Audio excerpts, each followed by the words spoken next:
Clark High School and Johnson High School for the sportsmanship. Both teams welcome to the game.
This is Taco Cabana Thursday Night Lights, presented by the Gomez Law Firm.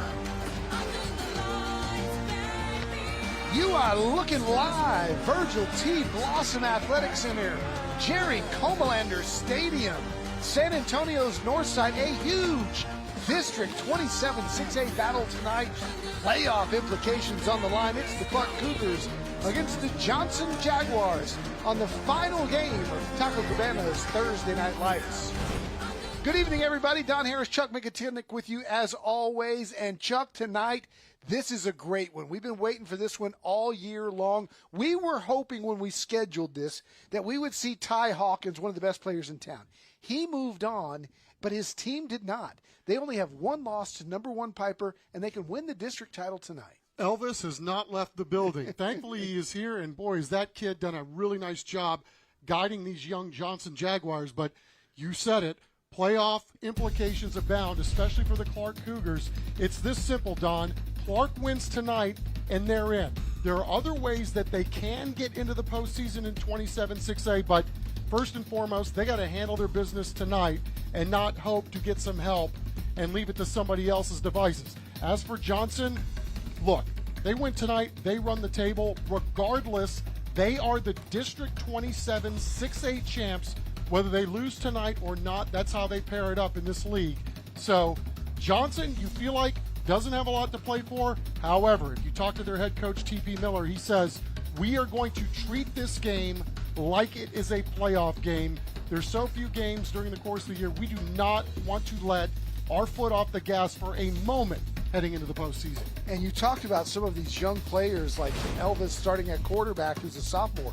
On the Clark side, they've got an electric young running back who's also a sophomore. Look at the touchdowns from Xavier Cannabis, Don. 13 on the ground, another one on the air, and then you see under the running back moniker, he's just a sophomore. Xavier, one of 4 starters on this young Cougar football team on offense that are sophomores. They are infinitely young, but obviously, think where these guys are going to be, a couple of years down the road. They're already knocking on the door for the postseason right now. Yeah, Johnson's got some sophomores with Division I offers.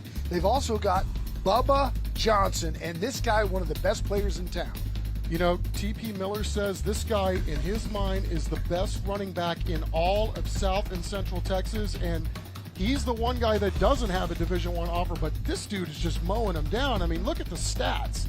They have ridden Bubba Johnson all year long, and one of the reasons why these Johnson Jaguars are just one possession away from running the table so far this season. His big brother, you might remember King Johnson a couple of years ago at Johnson. He's Kingsville now, playing for Texas A&M.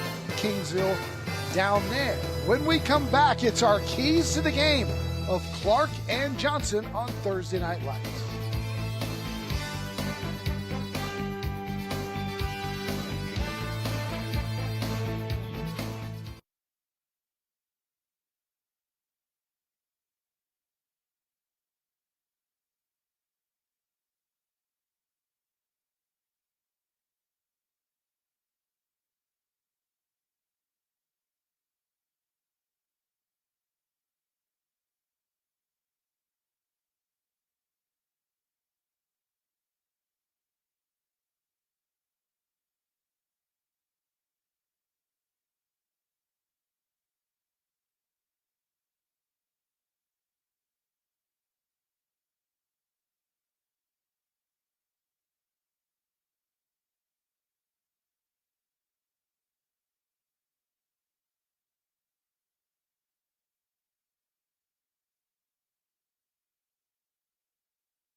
and welcome back to Comalander Stadium for tonight's final game of Thursday Night Lights. It's Clark and Johnson. Right now, it is time for our Gomez Law Firm keys to the game. And Chuck, let's start off with those Clark Cougars.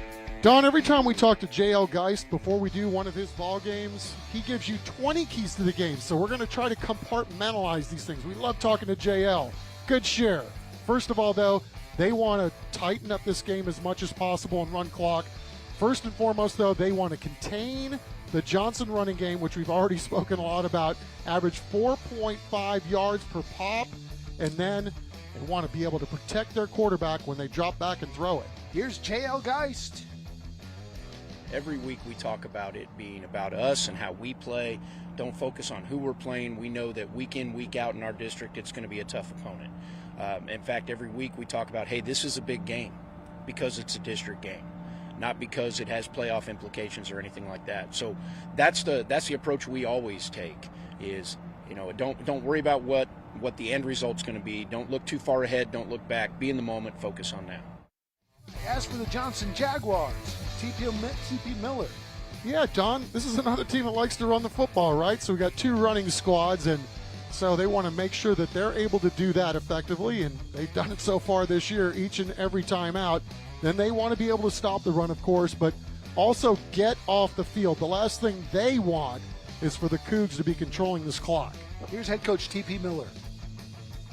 Here at Johnson High School, we believe of going into games and playing the game that we love to play and dominating and to win the game. Just because we already clinched playoffs or clinched a district championship, that doesn't mean anything to us in regards to Thursday night. It's another football game, another opportunity to get better, another opportunity to go out there and compete and propel ourselves into the next step. All right, when we come back, it's our national anthem. We're closing in on kickoff here from Comalander Stadium on Taco Cabana, Thursday Night Lights.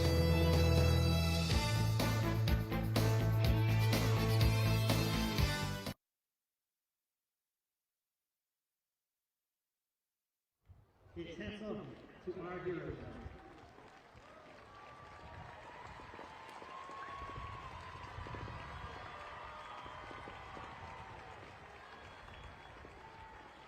And heading to the field, Clark Cougars.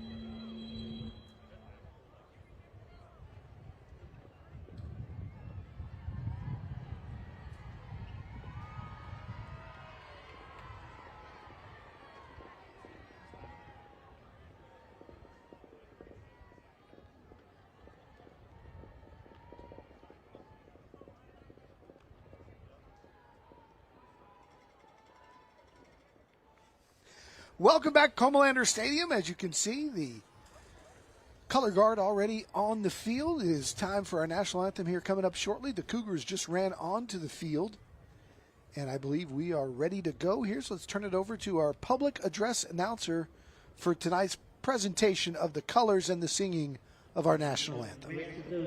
Please rise. As I direct your attention to the south emblem, where our state national colors are etched in the field. This evening, our color guard is from the Johnson Junior ROTC, under the guidance of Sergeant Major Richard Simon. Tonight's escort guard with the Texas flag is Cadet Captain Jada Hill. Carrying the Texas flag, Cadet Sergeant Major Ariana Dunkelberger. Watching guard over our national colors is Cadet Sergeant Jacob Kaufman. And the honor of carrying the national colors is Cadet Sergeant First Class Benjamin Kerman.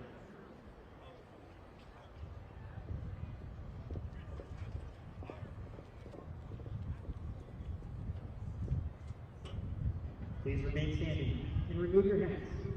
As the Johnson High School soloist, Junior Sabrina Packer, and Miss Zachary's Honors American Sign Language students, and the ASL Club Manager, Morgan Home, pay tribute to this great nation and our men and women in uniform throughout the world with the singing of the national anthem.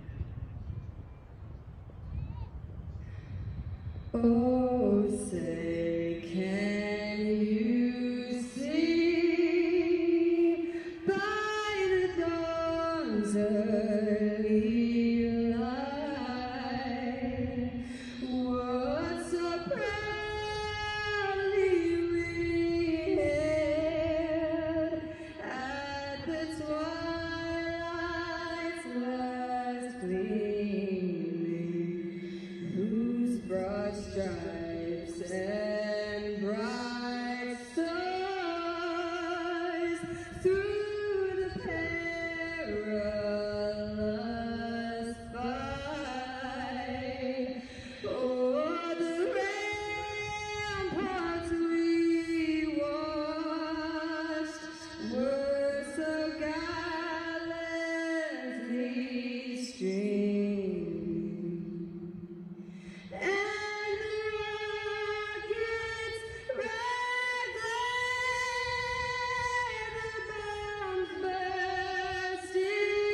Coverage of tonight's national anthem is sponsored by the Vietnam Army Grunt Museum.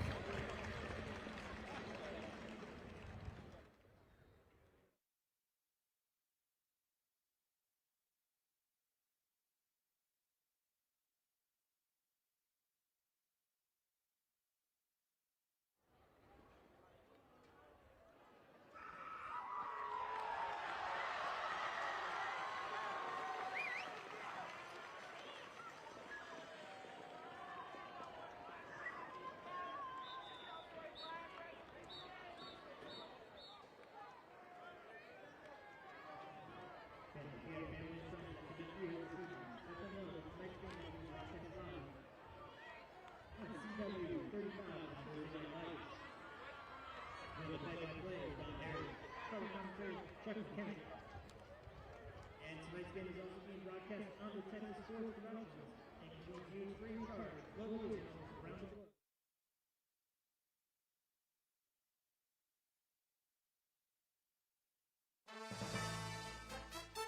Tonight's broadcast of Thursday Night Lights is sponsored by Taco Cabana, The Gomez Law Firm, Beluga Air, Centro Med, Enroll SA, San Antonio Sports, Valero, San Antonio Zoo, Christus Children's, ACNowSA.com, Rhino Roofers, San Antonio Ready to Work, Moonlight Ballroom, Air and Plumbing Today, Living Way Church, San Antonio Metropolitan Health District, Premier Pros, IBEW, Vietnam Army Grunt Museum, and Monarch Trophy Studio.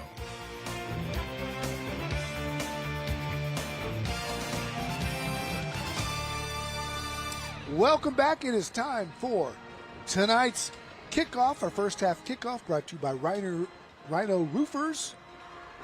And we are underway. Not going to kick it deep at all because of those electric returners on the Johnson side. So Johnson's going to have fantastic field position to start. Right about the 45-yard line. Clark tried to catch him napping there to start the ball game, do a little onside kick action, but good hop there and good recovery, and Johnson in business early. All right, we'll see Elvis Estrada, the sophomore quarterback that we talked about off the top. He replaced Ty Hawkins, who was their all-everything recruit that went over to play for IMG. But Elvis has stepped in nicely, leading this team to a record of 8-1. They're only lost to Piper, the number one team in town. He wants to throw it on first down, and he's avoiding the traffic there. Good pass rush by Clark, and almost completed it as he was flushed out of the pocket. It's incomplete. It'll be second down. Let's take a look at the Johnson offense. They, of course, are led by Bubba Johnson, their all-district running back who has over 1,000 yards and 17 touchdowns. Up front, they're led by their all-district center, Josh McNeil. And they have a late add. Ben Cook is playing right guard for the injured Zaid Davis.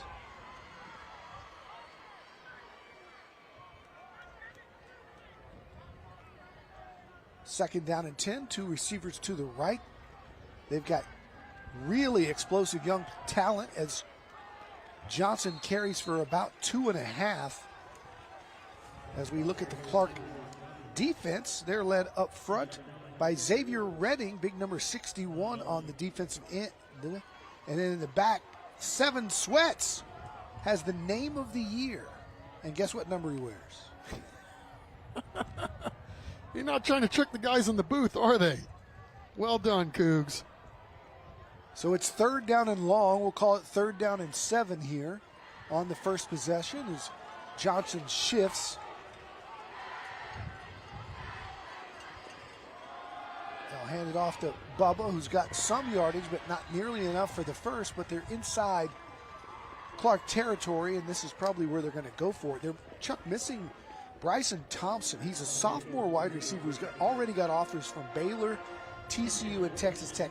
He's out tonight as they just kind of taking it easy for the playoffs. Want to make sure he's right for next week. In his place, they've got Ethan Day, the senior, wearing number 7, and he split far to the left. along with Jaden Perez. Yeah, Jaden's got offers from the likes of OSU, Oklahoma State. So here we go. 4th down. Elvis is going to run for it. Ooh, he slid early. They're going to mark him short. He thought he had it, but, you know, when they go into that slide, it's always been this rule now where they mark it right where you begin the slide, and we see a lot of quarterbacks do this and give up on the play right before he gets to the line. Now, he landed on the line, but when he starts to attempt the slide is where they mark it because they're trying to protect the quarterback, and as you can see, the Johnson coaching staff not happy about the execution there. So the Cougars will take over with real good field position, and they'll hand it off on 1st down. A nice gain of about 6 on the play. That's Xavier Canavas, the sophomore that we talked about in pregame. Yeah, Don, they do it by committee. They got a couple of explosive guys back there, and again, this Clark team is uber young. As you look at Isaiah's numbers for the season, you know, they want to obviously improve the interceptions, but having a really good year guiding this team's offense, and got another year coming up next year, but man, they are young across the board, especially when it comes to their skill positions. 2nd down and 4. And it's another handoff, and it's going to be wrapped up there by the Johnson defense for no gain. In fact, a loss on the play, as there was good pursuit right from the get-go. Here's a look at the Cougar offense. They're led up front by their San Antonio All-Star, Jaden Trexler, the big left guard. And, of course, one of the key players on the offensive side of the ball is Caleb Harrington, team captain and academic all-district player, senior wide receiver, number 8. 3rd and 6. Santillon scrambling, now fires. That ball was almost intercepted. A lot of Jaguar blue on that side of the field. It'll bring up 4th down. Yeah, and as you take a look at this Johnson Jaguar defense, Don, literally top to bottom, this team is as speedy on defense as any we will see all year. I mean, they've got dudes all over this field. Sam Draper and company on the back end. This is a really dynamic defense that we're going to see on display here tonight. Mikhail McCreary, the corner, wearing number 18, is just a sophomore, and he's already got offers from UTSA, Houston, Tech, and Baylor. We've got a flag on the play, and they're going to back up the Cougars.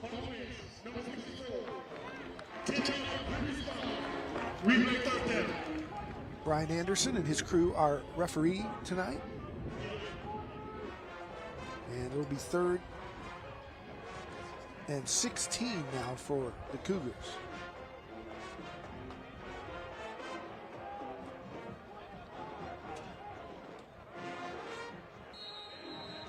Both teams prefer running the football, but down in distance tonight has made them do otherwise. Santillon's pressured, goes a little screen, and there's some room there. All the way up to the 45-yard line nearly, and going across it is Caleb Harrington, who we spoke about, and they've got a 1st down. You know, one guy marking it short, and one guy just short. Yep, it's going to be a smidge short, but what a great play. Huge pressure coming on the Clark quarterback. Nice dump off, check down, got him right where they want him, and then looked like they were able to finish this off and get the 1st down, but forward progress clearly stopped. Good call on the screen there. They'll run it here on 4th down, and that one's going to be stopped short. The Johnson defense bows up. Elijah Guajardo, the sophomore linebacker, in on the play. What an unbelievable stand right there by Johnson to turn this thing over. Look at the scrum in the middle and the penetration by the big guys up front. Just nowhere to go with the football right there. Johnson comes up with a big stand here early. All right, so 2 4th down conversions don't go their way for either team, and now it's the Jags' turn again with Elvis Estrada. He runs Bubba Johnson, and Bubba's got 5 or 6 on first down. Bubba's got offers already from Navy and Rio Grande Valley. Last year he ran for 1,800 yards. So already got over 1,000, averages 8 yards a carry. He has 17 touchdowns. They go quickly and pick up a San Antonio Zoo first down. You see Clark really doing a good job of bringing a lot of heavyweights into the fight here, especially in the box. Caleb Hernandez able to clip him, but as good running backs do, and this one's a great one, falls forward and gets the first down. They go back to him on the new set of downs, and he falls forward for about 2.5. As we said earlier, we called his brother's name a lot over the years, King Johnson. Yeah, he was special too, so something happening right in the football genes right there in the Johnson family. This guy, he will get downhill in a hurry. And boy, I mean, T.P. Miller could not say enough good things about what he's got back there at running back in Bubba Johnson. 2nd down and 9. This time they run it outside. Nice job going forward for about 9 is Gabe Simpson, the all-district wide receiver. He's also going to play in our San Antonio All-Star game along with Bubba Johnson. And then you see this, right? You get a little thunder and then you get a little lightning back there in the backfield, and caught the Cougs a little flat-footed right there. Be 3rd down and short, about a yard. Estrada to Johnson. Nice sidestep. That's what you see from Bubba Johnson, who's still going forward. A 1st down and more, and that's where we saw the quick feet of Bubba Johnson able to go laterally. And Clark doing all they can, right? You've got to get many hats to the football when this young man's carrying the load. And sometimes having too many guys over there ain't enough. It's a San Antonio Zoo 1st down, and now Estrada's going to throw. Throws the slant, completes it. Touchdown, Jaguars. Gabe Simpson on the reception, and the Jags jump out on front. What a dart thrown by young Elvis Estrada. Yeah, Don, baseball arm showing it off. Elvis dropping back, flicks the wrist, and that's a missile to Gabe Simpson. We were told versatile and rangy, showing off both right there for 6. So the Jags get on the board first. The extra point is up and good. And Johnson strikes first. That's Carter Busenlaner with the extra point. The Cougs will try to get on the board when we come back.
Welcome back to Taco Cabana Thursday Night Lights, presented by the Gomez Law Firm. Here with Brianna Cabello, our representative from Taco Cabana today. How are you? Last game of the season. We're excited to be here and ready to cheer on everybody. I know it's going to be a great game. It already has started to be a great game. You guys are once again one of our key sponsors. Why do you guys continue to give so much back through TNL?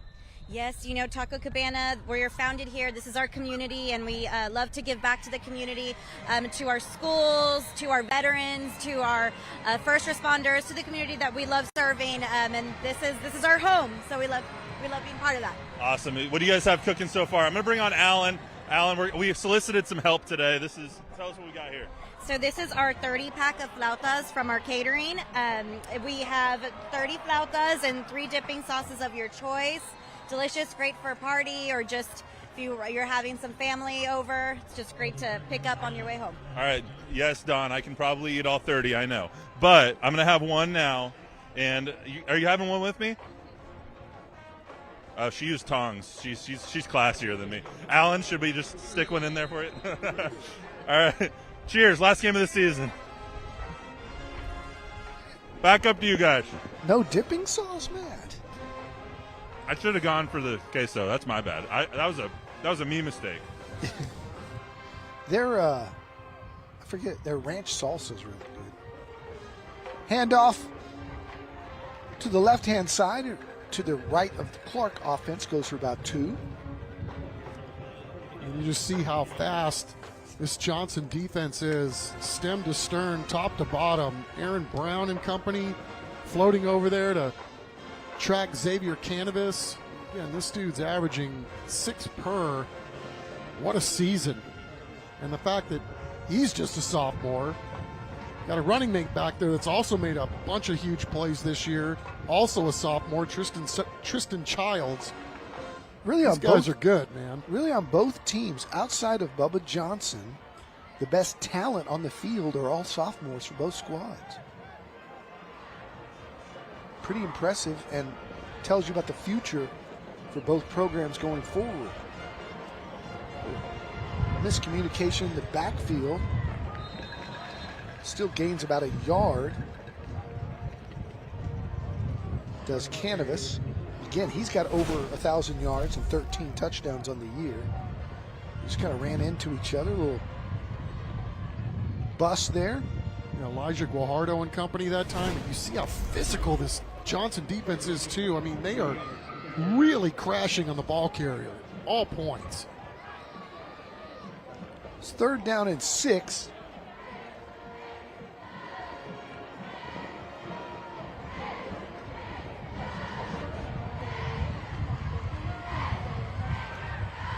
That ball's complete. Nice little sidestep. 1st down for the Cougars. Athletic play by Elisha Johnson, and guess what class he's in? Right. He's a sophomore. District Newcomer of the Year. Yeah, was on varsity last year.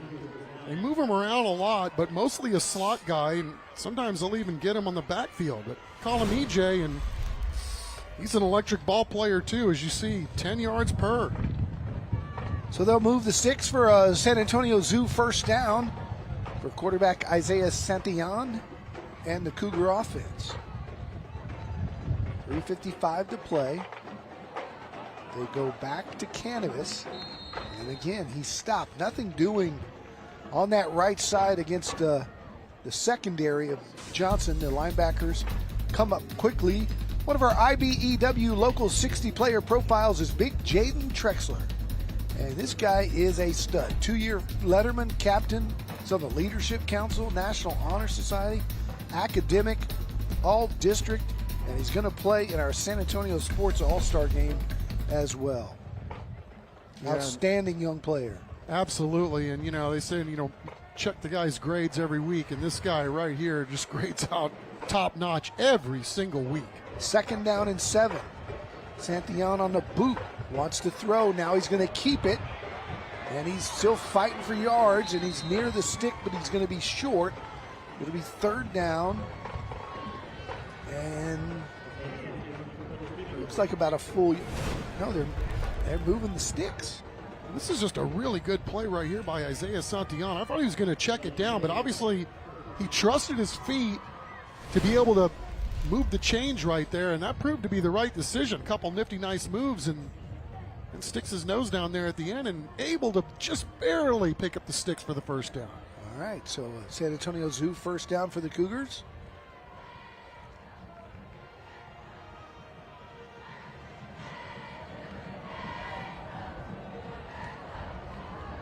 Gain of about 3 again for Canavas. Both teams real content with 3 yards in a cloud of dust. Kind of lulls you to sleep, and then as we saw in the last series, Johnson, you know, you're so worried about Bubba Johnson that they can hit you with that quick pass for the touchdown. But again, Clark very content to just hand the ball off to Canavas. get 3 or 4 yards a chunk. You do that 3 or 4 times and you got a first down. Absolutely. And by all means, they want to do everything they can to kind of control the clock and control this football game. And right now, looks like they're trying to figure out what they're going to do here on this play, get everybody on the same page. Sathion's going to throw it to the outside. It's caught, stays inbounds. Clock continues to run. This first quarter flying by, as we've only got a minute and a half left. That's what happens when you have running football teams and clean play and no penalties and the like. Really like what J.L. Geist is doing at Clark High School. I mean, it's just the bullet points. Every game, every moment, everything is charted. Everything, you know, if you want to look to see where your team is going, I mean, they leave no stone unturned. 3rd down and 3. Big play here, although I think it's 2-down territory. Santillon wants to throw. Fires to the flat. It's caught. Great hands by Caleb Harrington, who brought that in and got out of bounds as they'll move the chains for another San Antonio Zoo first down. Good catch here. Oh, absolutely. Isaiah throwing it and Harrington catching it. All he needs is one hand. Team captain, academic all-district, 2-year letterman, and having a fine season for the Cougs, and pretty good on TV this week talking about his squad. Got out of bounds with 53 seconds to go. So take a look at Coach T.P. Miller.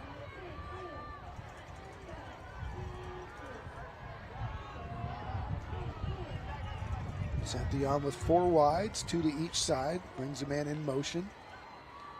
Instead, he'll hand off, and again, Johnson coming up, and that was big, number 96 for the Jags, Courtney Smith. And guess what? He's a sophomore. 5'11", 280, and he came with some force. Man, this Johnson team defensively, again, at every position, old, young, or in between, they've got some dudes, and look at this guy showing off early on in this ball game. Courtney Smith with 12 tackles and just picked up the 13th one of the season. Might be the final play of the quarter. Santillon straight drop, going to go deep over the middle. One-on-one coverage, that not close, as he was looking for Elisha Johnson. Good coverage back downfield. By Sam Draper. Drape coverage. And Sam Draper's such a great ball player in his own right. Again, this Johnson defense and its speed is really something to behold. There are just no weaknesses at any level. So it's 3rd down and 10 here from the 35. 12 seconds to go, first quarter action. Don here is Chuck McIntyre with you from Comalander Stadium. They hand inside. Short of the first down is Canavas. And that'll take us to the end of the first quarter. It's the end of the first quarter here at Comalander Stadium. The Johnson Jaguars lead the Clark Cougars 7-0 on Taco Cabana Thursday Night Lights.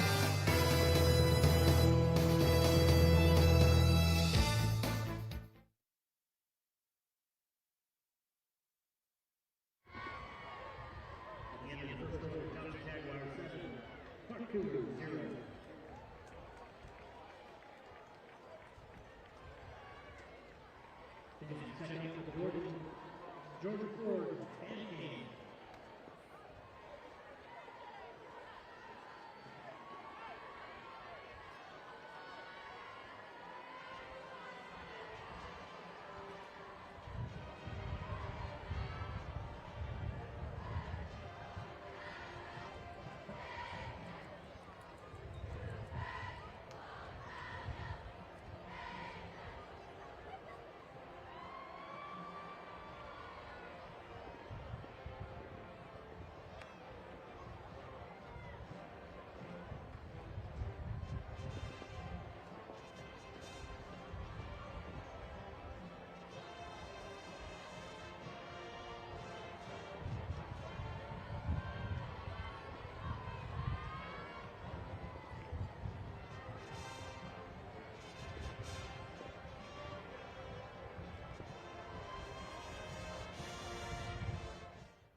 You're watching We are Taco back. Cabana Quarter, Thursday first play Night of the second Lights, quarter, a fourth presented down by the conversion Gomez attempt Law Firm. by the Clark offense. They've left their offense on the field. Isaiah Santillon has 4th and 5.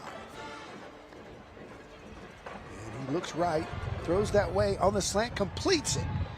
And it's a first down to Elisha Johnson as they move the sticks. District Newcomer of the Year a season ago, and Elijah Johnson is their do-everything guy, the Swiss Army knife, whether it's running it or catching it.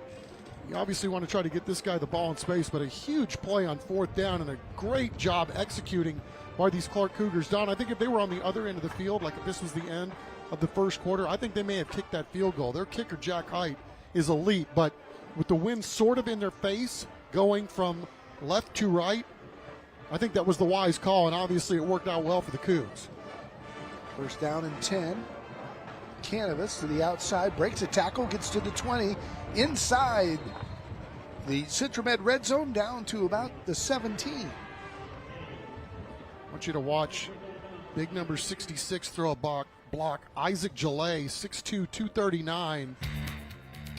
Look at that, holding up his end of the bargain, just able to get his ball carrier, Xavier Canavas, outside on that and pick up about 4 or 5 on the play.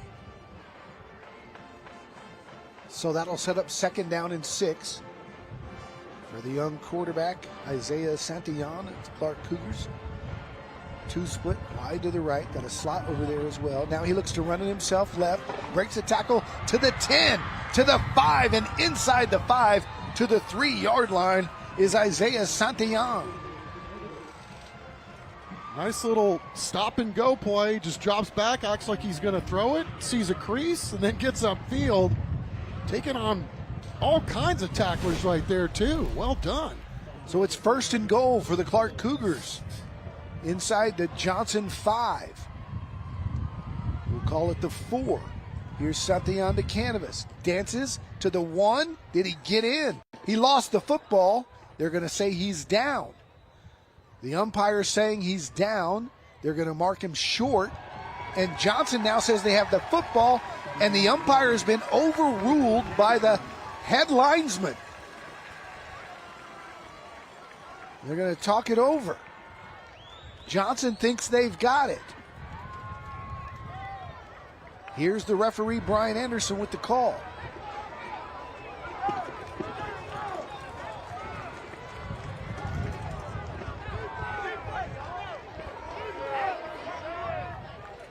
Find your microphone, Brian. The call on the field that running was down before Oh, there's 3 overturns. Here's a look at it. Ball is down. They made the right call. Well, it's nice that they all got together, right, and took kind of a consensus and ended up getting it right. Well done, fellas. And a huge break for the Cougars, obviously, because here they are. They got a chance to tie this football game with a lot at stake here tonight.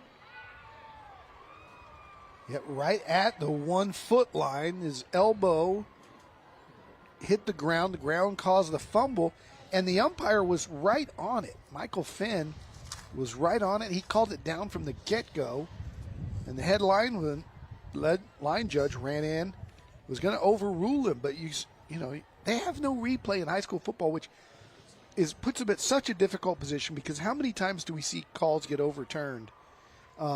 And to think about it, until you get to a state championship game, an entire game could change on a wrong call. But those guys made the right one. Let's go down to Matt Roy. Guys, have Crystal Wright here, one of the attorneys over at Gomez Law Firm. How are you tonight? Good. How are you doing? I'm doing great. Gomez always sponsors TNL and sponsors a lot of things around the community because Mr. Gomez has been here for so long, doing so much. Why is it that he chooses to continue to sponsor things like TNL?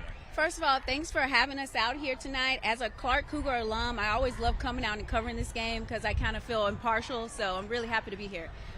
Gomez Law has been in the community for over 50 years. Like you said, it's really important that Mr. Gomez continues to support the community, support our future leaders, and to support events where the community comes together. And what better place to see that than a high school football game? Don, Chuck, you guys want to take care of the... Jan with the quarterback keeper in for the touchdown, I believe. There's a flag on the play.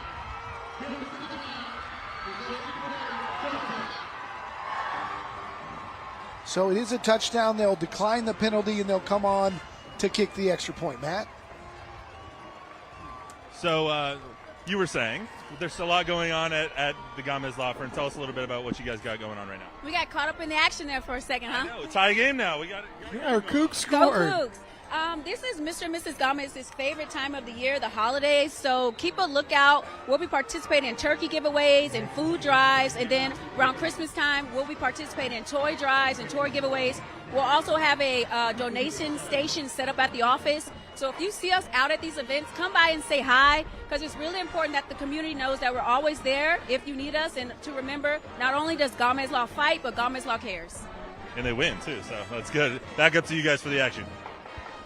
All right, thanks, Matt. We appreciate Gomez Law Firm. Here's another look at Santillon getting in. And the Cougs finish off that drive to tie up this football game. You know, Don, they probably had their worst game of the season last week when they played Reagan, and in some ways, I think the moment may have been a little too big for this young football team. So the fact that, you know, they've kind of hung in there tonight and they've countered instantly the Johnson touchdown and went down and got a touchdown of their own. I mean, I think that's going to pay big dividends for this young ball club to show them, man, we can run with anybody. We just got to put it all together. And if they win tonight, or even if they don't, they have other ways to get in to the playoffs and make a bit of a run down in the playoffs. So we'll see how they do. It'd be a huge win for the program if they could somehow upset Johnson here tonight. Oh, absolutely. Put them in really good shape, too, for the postseason with all that entails with big 6A and little 6A. Jaden Perez back. It's going to be a short kick. Going to be fielded right at the 30. No fair catch. Gain of about 5, and we'll be back in 15 seconds. Do you know a San Antonio teen in 7th to 12th grade looking for ways to get involved in the community? They can apply to be a Project Worth Teen Ambassador today. For more information, visit our website or call 210-207-8850. 10:38 to play here in the second quarter. The Johnson Jaguars are back with the football.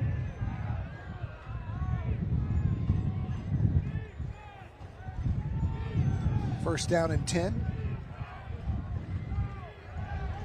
Here's Bubba Johnson. He's not going anywhere. Good pursuit right up front by number 61 of the Clark Cougars, who got there first. That's Xavier Redding, the junior.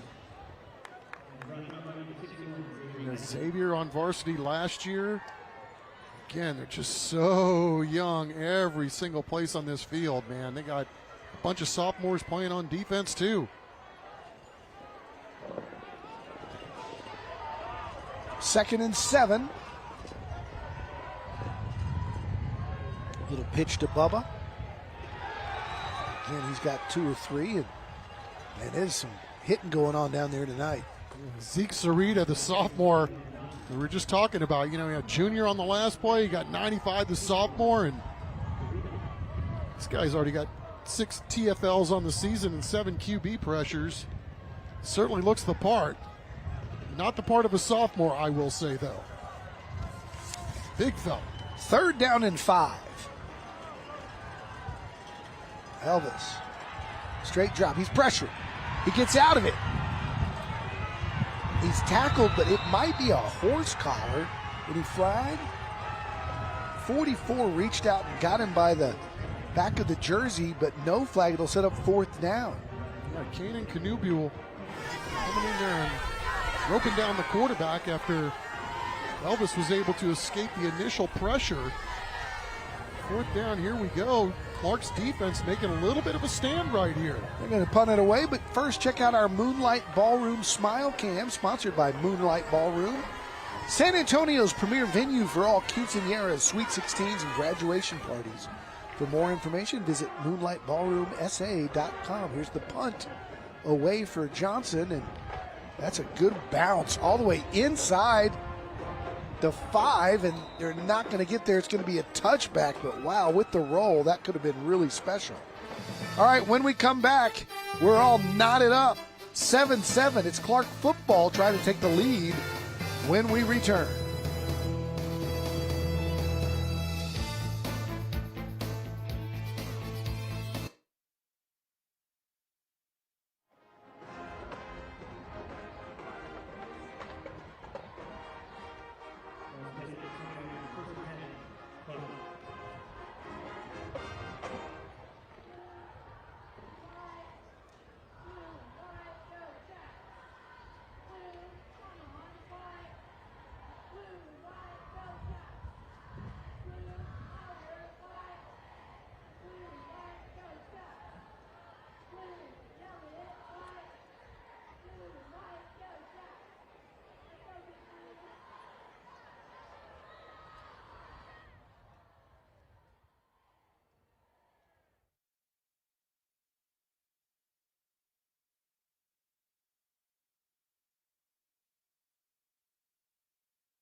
Game Time Weather is sponsored by Air and Plumbing Today. Believe it or not, with those flags blowing like that, it's only 15-mile-an-hour winds out of the southeast. 79 degrees, partly cloudy. Beautiful night for football, a little breezy. Yeah, Don, I mean, this is our TNL finale, right? And I think what's fascinating is we went through the whole year. We didn't have a cold weather game this season in year 16. However, we didn't have a super-de-duper hot game either. It was just kind of a nice, mild, week in and week out, great night for football type weather. I don't remember a game over Hello. 100. Look out, here's Canavas. Canavas is flying down the field. Out of nowhere, breaks a tackle and gets down inside the 25. Boy, he can fly. Talk about hitting a hole. And then, you know, how many times do you see a guy go down after he breaks one like this? And good hustle on the back end by Johnson. That's Mikhail McCreary, who we've talked so much about. He's got some speed too, but what a run, what an explosive play for these Clark Cougars as they try to take their first lead of the night. McCreary, as I told you earlier, is the guy who's got Division I offers, just a sophomore. Canavas was gone. There was nobody else on that field that could have run him down other than McCreary, and he did. He's a little tired, so they bring in a backup, number 20 there, to carry the football for the Cougars, and that's Tristan Childs, another sophomore. Right? He's inside the Central Mid red zone. So you got Canavas, a sophomore, averaging 6 yards per. Tristan Childs, another explosive player, sophomore, averaging 5 yards per. These young Clark Cougars really stepping up, and hopefully Canavas was only trying to catch his break there, Don. It looked like, he might have been gingerly kind of favoring a hip or two. Second down. Same guy, and big time tackle there after a game maybe of 1.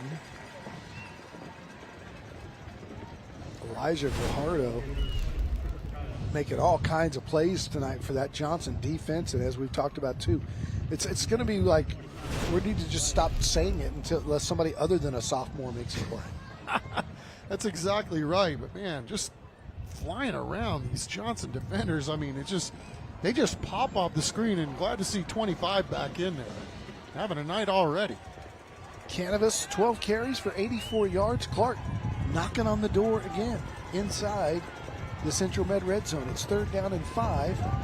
And here's Canavas. And again, he's brought down. Again, it's a big-time tackle, one-on-one. That was Jaden Bell, who, again, is a big-time playmaker. Excuse me, check that. It's 80, not 90. And 80 for the Johnson Jaguars is Cash Hager. Getting some time on the defense tonight is the big 6'3", 215-pound linebacker /DE/TE. All right, we know they have a great kicker, but they're going to go for it again here on 4th down and 3. Dion's going to throw it to the end zone, and it's caught out of bounds. That will move the chains, and that's another great play by the senior, Caleb Harrington, who's already made one great one-handed catch tonight. Really like what Clark did here, Don. They ran all their receivers up the field and slipped their little tight end right underneath. A little twinkle toes action there, getting the ball out of bounds. And it was interesting listening to Harrington talk this week. It says, man, I like blocking, but I'm not going to lie. I like catching the ball better. Doing a little bit of everything tonight for these Cougars. It's a San Antonio Zoo first down. It's inside the 10, so it's first down and goal. They hand it to Canvas. He's got 5. Second down and goal from the 5 as Clark mixing it up with a good run and pass combination. You got the feeling that they called that out route on the 4th down conversion because it's one that the young quarterback is comfortable with. And I like watching this matchup up front with Trexler and Cash Hager both going at it. 77 for Clark and 80 for Johnson right there. Hager doing a good job holding off as long as he could and finally made the tackle. Second down, and they give it again for 2 to Canvas, and it's just big-time smash-mouth football right now. We're going to run it at you. Can you stop us? And Johnson likes that matchup. Look at 77 holding his own. They're going to run his side as much as they can. Again, high grades. Let's go with the high grade guy every week, right? Man, but this is just a, men against men battle in these trenches on both sides of the ball. Clark not as big as Johnson, but playing bigger than their size right now. He's got Harrington at the bottom of the screen, one-on-one. Now they roll a safety over there. He looks that way, throws the other way, and it's going to be stopped short of the goal line, right at the 1. But it is complete, and it is Elisha Johnson. That puts you close enough to run the football here and maybe even try another sneak that they were successful on, as they'll give them forward progress right to the 1. Here we go. It's a scrum. Santillon's not going to get there. Johnson holds. Elijah Gajardo, the sophomore from Johnson, doing a nice torpedo job. We got a flag down, though. Somebody offsides. Look at 25. Talk about shooting the gap and making a play. Oh, man. Was offside, so they'll get another shot at it. The yardage not meaning much because it's half the distance. So we'll see after that unsuccessful attempt if J.L. Geis wants to go back to that, because you can see Johnson's got the hustles right there. They're moving back to the shotgun. And now they run Harrington, and he pushes forward for the touchdown. The big senior tight end comes in, a la Oscar Cardenas at UTSA, that the Roadrunners run that play, and they use the bigger guy to go forward. Yeah, Harrington, the big body.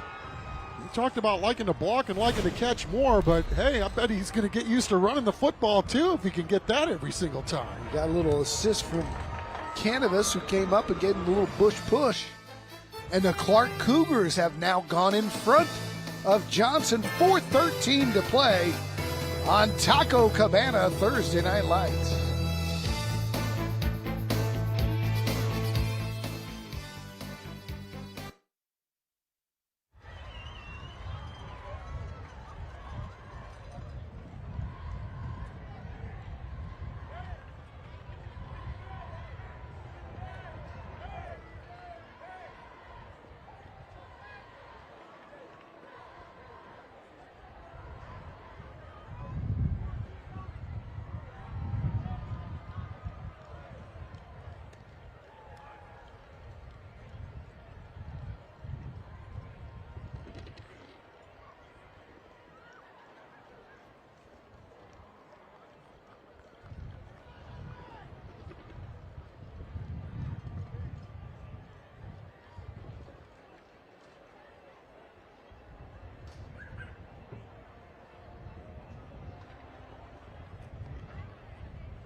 Welcome back to Taco Cabana Thursday Night Lights, presented by the Gomez Law Firm. It is 14-7 Clark Cougars over the Johnson Jaguars right now at Comalander Stadium. And joining me on the sidelines is Joe Corchado and Alejandro, who is, hey, you want to do the interview? You can do it. Here you go. Say hi. Nah! See, there he is. Thanks, Alejandro. So, Joe, you guys are sponsoring our Scholar Athlete this year. Why did you guys choose to help sponsor TNL? Well, we really enjoy high school football, sports, men's and women's, so we wanted to definitely give back on the scholarship. We felt like that was our best way to give back.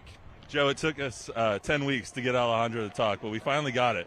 He's doing a good job today. Say, beluga air. No! Okay. All right, so, Joe. With these winter months changing, what should people know? Right now, y'all want to focus on your maintenance, your heating tune-up, just making sure we can check your gas leaks, carbon monoxide, make sure that the unit's safe for y'all to run, and keeping it safe for you and your family. That's the most important. So look on our website. We talk about our maintenance, insulation, things that will save y'all money on your electricity bill. All right, Alejandro, anything else to add? I couldn't have said it better myself. Back to you guys. Got a young pterodactyl on the sideline, that's man. funny.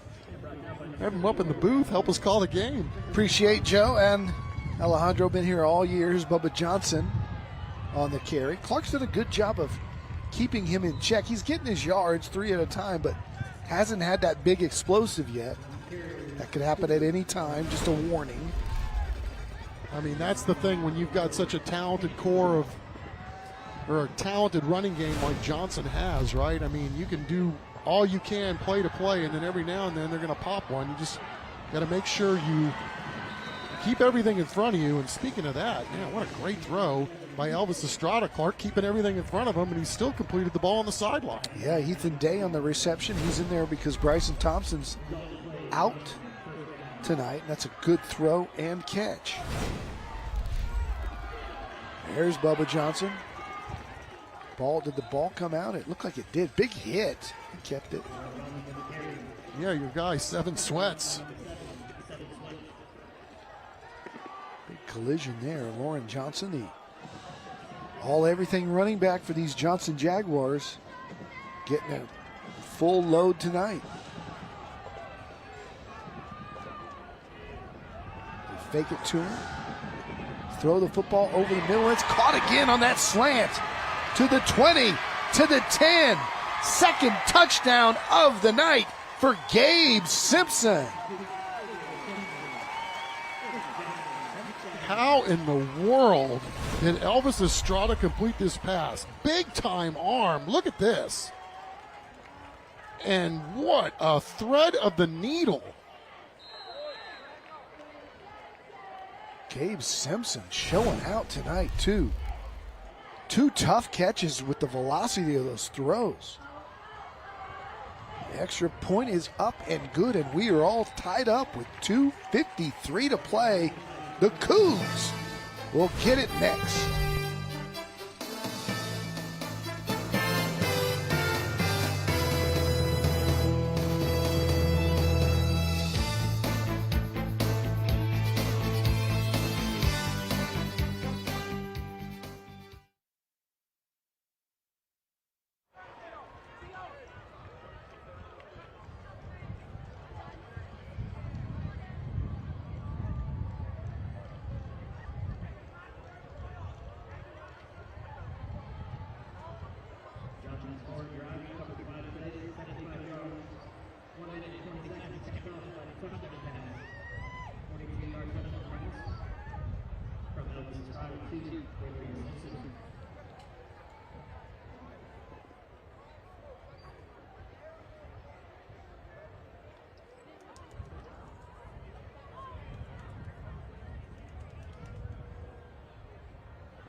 It's our Moonlight Ballroom Smile Cam, and it's the Johnson Jaguars smiling right now as Elvis Estrada has completed his second touchdown pass of the night to Gabe Simpson, the all-district wide receiver who will be playing in our San Antonio Sports All-Star game, and you can see why.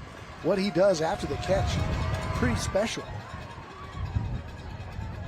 The kick will be fielded right at the goal line by the Cougars, Jackson Shannon. He's got it going down the sideline. He dances out of bounds at the 25.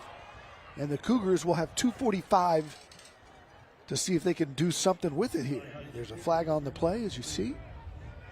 Yeah, Don, I think you get a little taste, too, of exactly why Clark wants to be slow and methodical and get 4.5 yards per pop tonight, is to try to keep Johnson's offense off the field.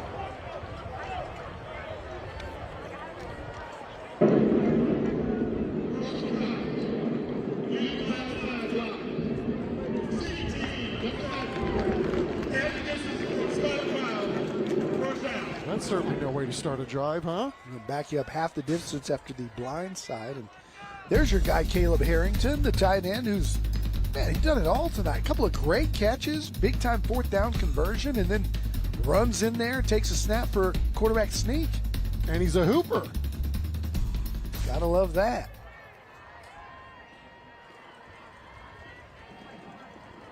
Lined up in the slot, ball's out. And Clark avoids disaster there with 2:39 to play. We'll see if Johnson starts to use those timeouts. They might want to get it back here before the end of the half because Clark has 98 yards to go. Yeah, I mean, biggest thing here right now is, okay, you're behind the chains, you've got horrible field position.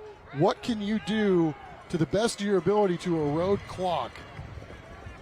Well, they'll hand it off, and he almost lost it. Did Canavas juggled, and I bet we get a timeout right here from Johnson.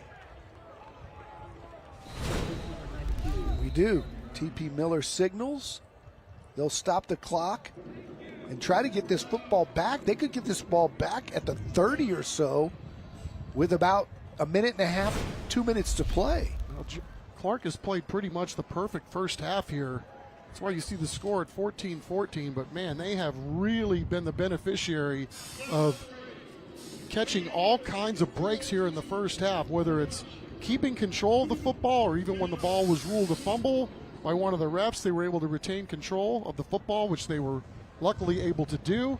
So far so good for the Cougars, but there's a reason why it's 14-14. They've got to play perfect. They've got to figure out a way here, see if they can get this ball further away from their own end zone. And we're back in 15 seconds. Hey San Antonio teens, are you looking for ways to share your voice, creativity, and ideas on ways to positively impact the community? Become a Project Worth Teen Ambassador. For more information, visit our website or call 210-207-8850. All right, we're back 3rd and 17. 1:57 to play. Johnson has another timeout that they can use here to stop the clock to get the ball back if they so choose. I think Clark would just want to run the football. They get to Canavas, who gets to the outside, and he is stopped at about the 9. And Johnson takes their final timeout, so they'll get the football back with about a minute 45 here, and they'll have really good field position to do something with it. You want to talk about textbook tackles, man. Sam Draper coming up from the back end, and boy, does he deliver a blow to the ball carrier. Really well done by an exceptional football player. TNL highlights teams that are making a difference in our communities every week with the Beyond the Game program. Let's hear more about it from San Antonio Sports' Jenny Carnes and Valero. Beyond the Game is an initiative that works with all area school districts to encourage high school and middle school teams and individuals to make a difference within their student population and serve our community. We know that students who participate in team sports are setting the foundation for their future in the workplace by learning teamwork, unselfishness, and respect. This program recognizes high school and middle school teams and individuals for working together to make a difference in our community. The principles of integrity, respect, teamwork, excellence, and community service are central to Valero's culture. We are excited to team up with Beyond the Game to honor students who are dedicated to making meaningful contributions on and off the field. Having Valero as a teammate for Beyond the Game will help this program continue to positively impact more teams, coaches, and families. 4 teams will be recognized in the San Antonio High School All-Star Football Game in the Alamo Dome. If you want to nominate, you can visit sanantoniosports.org to learn more about the program and nominate teams and individuals today. And we appreciate San Antonio Sports and Valero for their participation in the Beyond the Game program.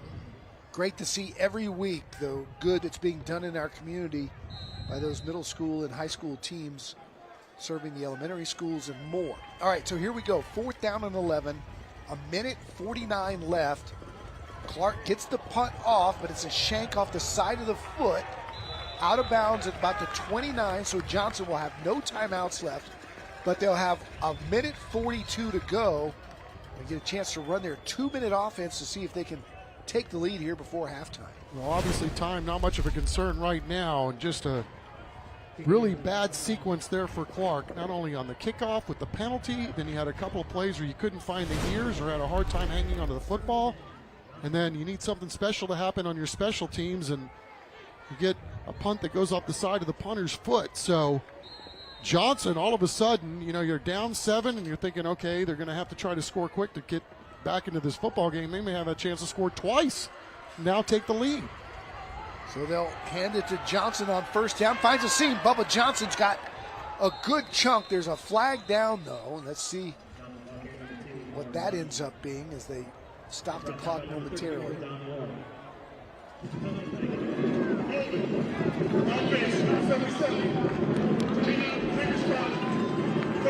right, so it'll be a hold on Johnson. That won't help matters here as they get behind the chains with 1:38 to play.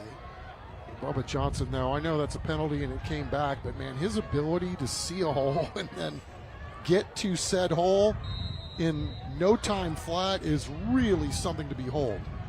So it's 1st down and 20 after the 10-yard penalty as the young quarterback Elvis Estrada, just a sophomore, as we've said, sets up his squad. Keep an eye on number 6, Gabe Simpson's got 2 touchdowns tonight.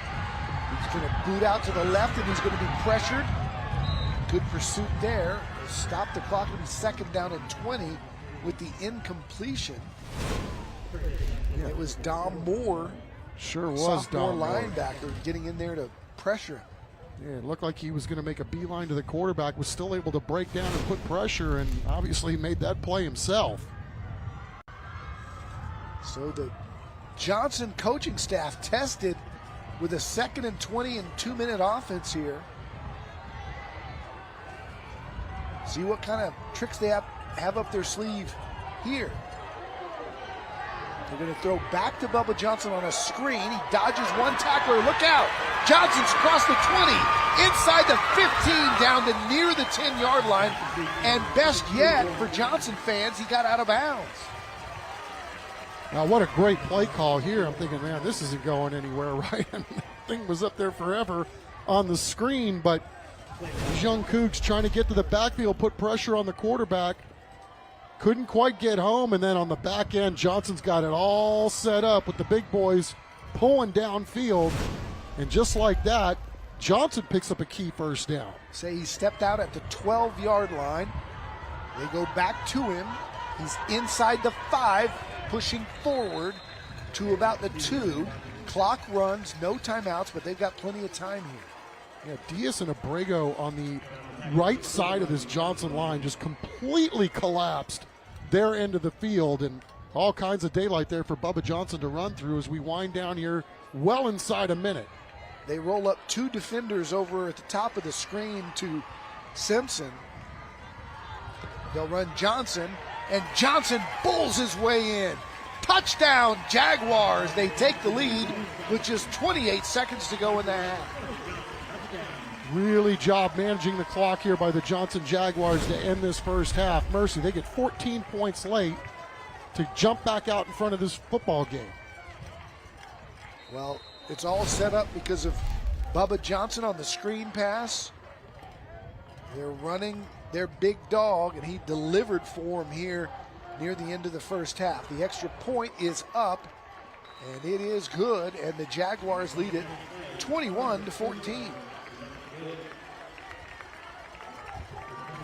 Another look at the touchdown. Chuck, the big guys up front doing the job. Absolutely. It all starts with big Joshua McNeil, who's also a track star. All-district center, 5'11", 285. But, you know, Davis, Sekula on the left, Diaz and Abrego on the right. These guys doing a really good job and what was needed for this Johnson ball club, especially late here in the second quarter. All right, so Johnson scored to take the lead. Clark comes back with back-to-back scores, and the Cougars were up 14-7. And now Johnson in the second quarter answers with back-to-back touchdowns on consecutive drives, one through the air, one on the ground. And we've got 28 seconds to go. Make sure you stick around for our Central Med halftime show. David Chancellor has the Scholar Athletes of the Week. We'll hear from both bands. They are outstanding as they are now participating in those statewide competitions, so the complete routines are done. And I've seen some giant 18-wheelers outside the stadium. These bands are completely geared up. All kinds of stuff to carry all the equipment. High kick. They're going to let it go into the end zone. So what do you think here, Chuck? They just run it out? If I was them, yes. I mean, you played a really good first half if you're the Clark Cougars. I mean, you're hanging in there, and things got a little wonky there after Johnson tied the football game up, and that allowed Johnson, obviously, to get the second touchdown here to make it 21-14. But I'm kind of looking forward to the halftime show, so I kind of do hope they take a knee, because we were talking about some of these kids that are going to be playing in the band. I want to see if Austin Sekula, the big left tackle for Johnson Jaguars, he's in orchestra too. I don't know if he's performing tonight, but I'd pay to see that. I've seen them. They take their shoulder pads off and wear their football pants and stay right there on the field. They'll run canvas, and he's brought down, and that'll likely maybe one more play, depending on how quickly Clark wants to go here. I think that's the wise play, right? It's you run the ball on first down, and if you get a chunk play, then obviously you stop the clock. But you know, the one thing you want to do is make sure that you're getting off the field here and keep things as it is. A pretty darn good first half by both of these clubs. Clark holding their own here in the first half. Both teams have to feel good about what they've done moving into the second half. Coach T.P. Miller's squad on top. Matt Roy rounding him up. And as soon as they're ready to go, we'll throw it down to Matt and Coach T.P. Miller, who came up under Mark Soto in the Judson program in San Marcos. And he's ready with Matt. Let's go down to Matt. Coach Miller, you knew that you were going to get their best shot tonight. Onside kick to start the game, 4 fourth downs from them. What did you expect coming into this game? How do you think your guys have handled it? You know, I knew it was going to be a 48-minute ball game. Coach Gus does a phenomenal job. For us, we have some things to clean up, offensive, defensively, and special teams. But I like how our kids responded late in the second quarter. Now we have to come out and play 24 minutes in the second half. What's your message to the team in the locker room as you go into the last half of your last regular season game? You learn, but don't forget the first half. You apply it to 24 minutes in the second half, and let's put our foot on the pedal and let's come out and play Jack football. Thanks, Coach. Good luck.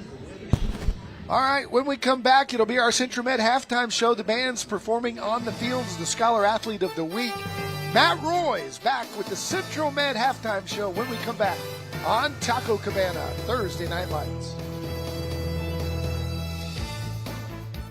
Tonight's broadcast of Thursday Night Lights is sponsored by Taco Cabana, the Gomez Law Firm, Beluga Air, Centro Med, Enroll SA, San Antonio Sports, Valero, San Antonio Zoo, Christus Children's, ACNowSA.com, Rhino Roofers, San Antonio Ready to Work, Moonlight Ballroom, Air and Plumbing Today, Living Way Church, San Antonio Metropolitan Health District, Premier Pros, IBEW, Vietnam Army Grunt Museum, and Monarch Trophy Studio.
Welcome to the Centro Med Halftime Report.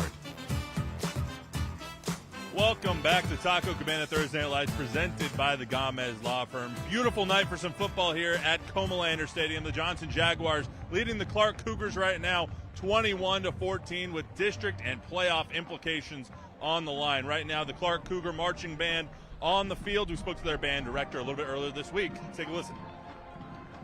Well, tonight we're going to honor our seniors at the senior game, and we will actually be honoring the spirit organizations, so cheer and dance, and the senior band members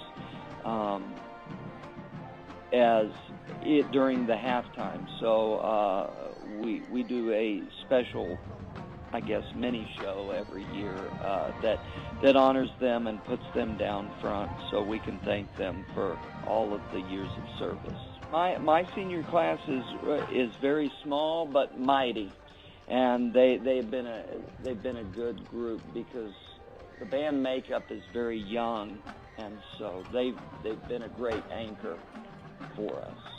I think the level of growth that we've had, as I said, we were such a young group, and you know, a lot of time hasn't really passed, but for them it's been a long time. And when you see the people that started this season to the people they've become today, it's pretty astounding how much the group has grown and how much they've grown as individuals. We had a great year, and I think we hit all of the checkpoints and goals that I had for the group. And we went to 2 U.S. band contests, and we did very well there and won our class and was able to get into finals. And again, for this group, it was about them getting reps in a competition setting. And so I couldn't have been more proud of what they accomplished this year.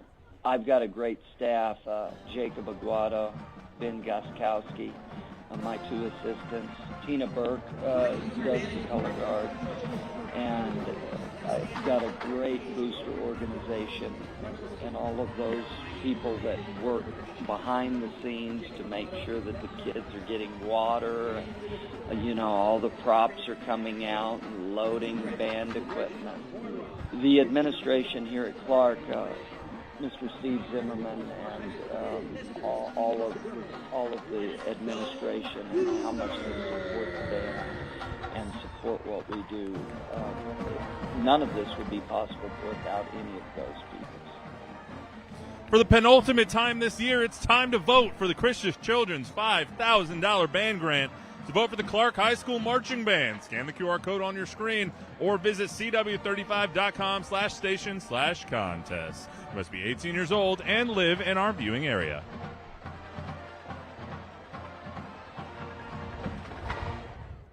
San Antonio middle and high school athletes are doing great things for our community. San Antonio Sports and Valero are shining a light on teams and individuals who model key values through their actions. This week, we salute 2 schools whose community projects demonstrate beyond the game values. Since September, members of the Memorial High School football team have spent every Monday at different elementary schools reading to classes in both English and Spanish. The team has read more than 50 hours helping young students see the importance of reading and inspiring the next generation. The Taft High School girls basketball team spent a day volunteering with Habitat for Humanity, utilizing basketball skills like teamwork and communication. They assembled and installed cabinetry on a house for a family in need. These athletes demonstrated the beyond the game values of integrity, respect, teamwork, excellence, and community service. San Antonio Sports and Valero salute high school and middle school coaches who inspire their athletes to serve others. Parents, teachers, and coaches can nominate teams and individuals that go beyond the game.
You're watching the Central Med Halftime Report.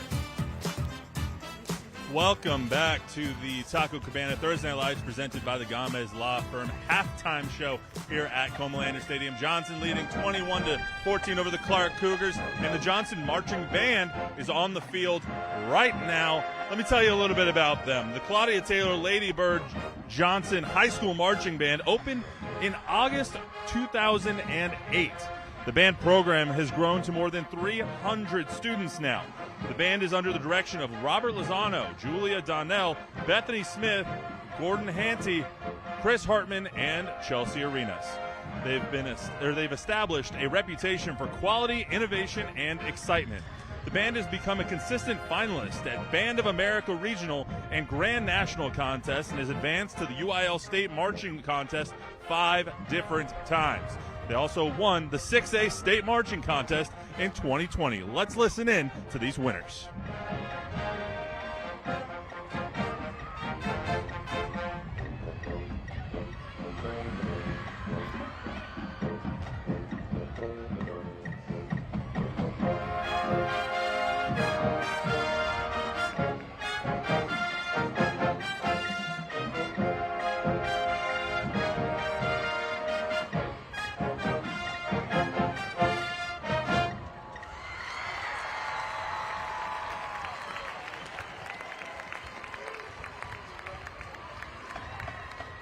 To vote for the Johnson High School Marching Band, scan the QR code on your screen or visit cw35.com/station/contest. You must be 18 years old and live in our viewing area. Thanks again to Christian Children's for sponsoring this year's $5,000 band grant.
You're watching the Central Med Halftime Report.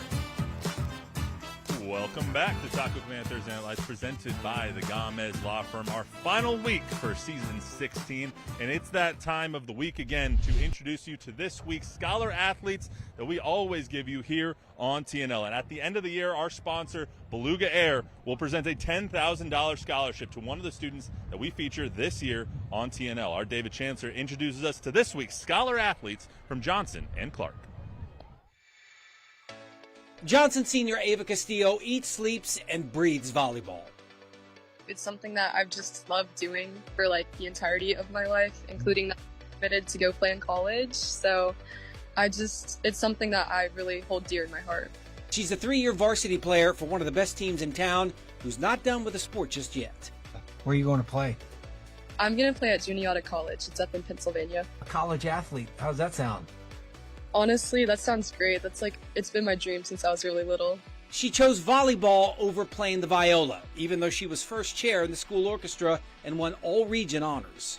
I couldn't manage both of them because the concerts would overlap with the games, and so I would either have to miss one or the other, or I had to pick the one that I wanted to do the most. 101 GPA, Honor Society, book club. She volunteers at the food bank, Haven for Hope, and she coaches youth volleyball in her spare time. She does just about everything except take out the trash.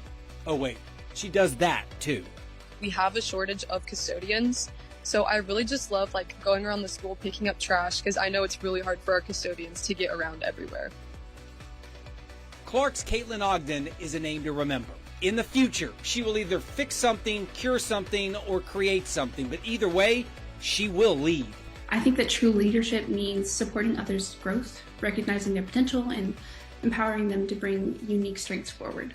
I don't think it's about having answers or directing every move. I think it's more so about cultivating an environment where everybody feels valued and capable of doing their best work together. She's a track star who runs the 400 meters and the 400 relay, 101 GPA, president of the Honor Society, class secretary, and one-time president of a national organization called the Toastmasters Club, which means she's a gifted public speaker at the age of 17. My advice is to just speak as if what you're saying is absolutely true. So even if you don't have a lot of self-confidence built up prior to being on the stage, I think the ability to stand up and just speak as if you're impenetrable and that no matter what you're saying, it's correct, no matter what that topic might be. And then also understanding that the people who are in the audience are there to listen. She's applied to 16 colleges, and any would be lucky to get her because she wants to turn her degree in neuroscience into a revolutionary way to treat mental health. I want to find a connection between neuroscience, so the structure of the brain, why we function the way we do, and mental health, in order to legitimize the field that so many people struggle with, and to create new treatment options that are more effective than just throwing medication at it, especially on a pediatric level where so much is still unknown, even though it is such a prominent group that is affected by this issue. Like I said, Caitlin Ogden. Remember the name.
Welcome back. It's our San Antonio Ready to Work game highlights. Great game here tonight. The Johnson Jaguars took the lead in the first quarter through the air. Gabe Simpson with the first of his 2 touchdown catches. Clark answered with a quarterback dive from Isaiah Santillon. Then Clark went on top. Harrington came in for a quarterback sneak. It's 14-7. But the second quarter belonged to the Judson offense. Gabe Simpson, his second touchdown slant of the night, tied it up. And then after Clark had some tough luck at their end of the field, the Jags put Bubba Johnson in the end zone right at the end of the half. The Jaguars go into the locker room up 21-14. Third quarter action straight ahead here on the CWSN.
Welcome back to Comalander Stadium. Coach T.P. Miller on your left, J.L. Geist of Clark on your right, in a really good football game with playoff implications for both sides. If you're just joining us, Johnson's already the district champ. They're outright champs with a win tonight to go undefeated in district play.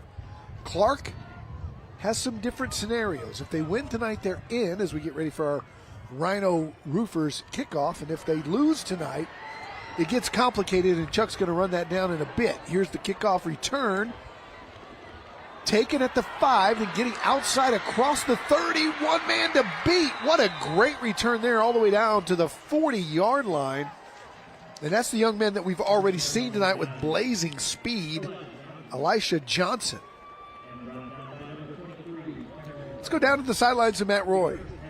Guys caught up with Coach Jail, guys coming out of halftime, and he was happy with how his team played until we started talking about the fumbles. They need to get those under control because these last 24 minutes in this second half could be the last 24 minutes of their entire season. I also asked him if he was a little bit surprised that T.P. Miller playing as hard as they are tonight, even though they really don't have anything to play for in terms of standings. He said absolutely not. They're getting ready for the playoffs. We're trying to do the same thing.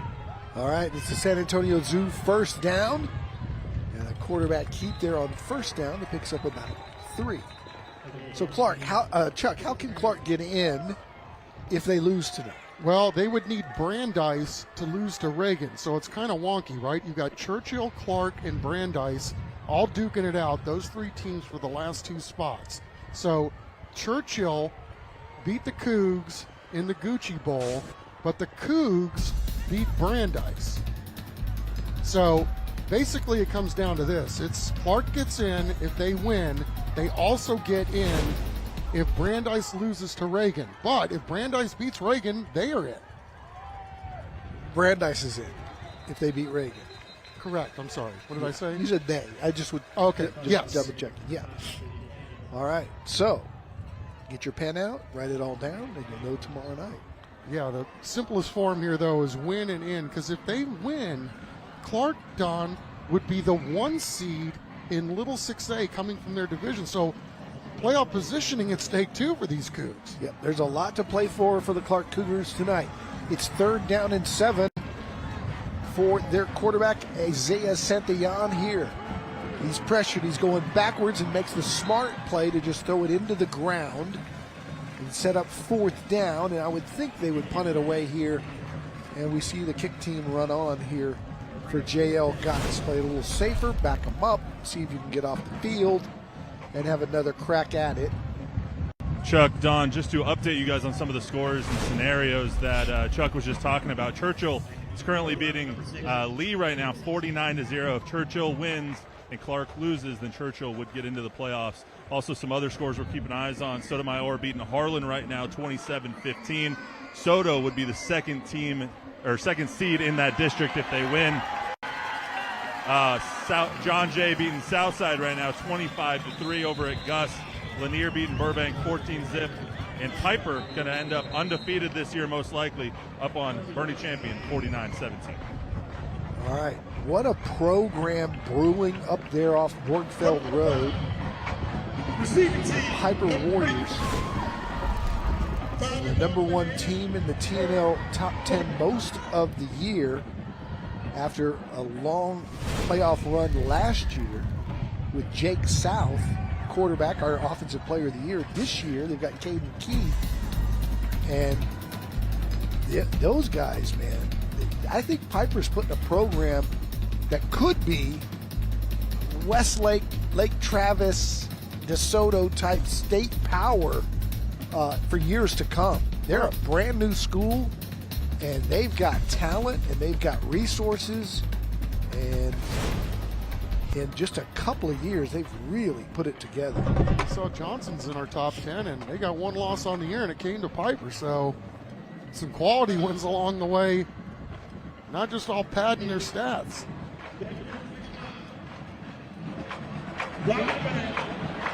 On receiving team. Right, so we had a block in the back there. That'll back Johnson up for this next possession. TP Miller's done a great job at Johnson after coming over after Mark Soto left to go to Judson. TP Miller coached under Mark Soto, both at San Marcos and at Johnson. TP was a really good player in his own right back in the day. Yeah, Texas State, your alma mater. And San Marcos High School. Here's Bubba Johnson. Bubba's got a big chunk on 1st down. I think he's got another one. The San Antonio Zoo 1st down as they'll move the sticks right at 10 yards on the carry. You know, they've got a lot of weapons, obviously. We've talked about that all night, but I think they're showing off a little bit of what they can do, right? I mean, if they want to just ground and pound you like they are right here, they can do that. But we saw how quickly they can score if they got to go to the air, too. I mean, the fact that they got those 2 touchdowns as quick as they did towards the end of the first half, I mean, they can flip the switch on you and in a hurry. Johnson picks up a good chunk there, 7. We'll call it 2nd down and 3. So he checks out to attend to a shoestring.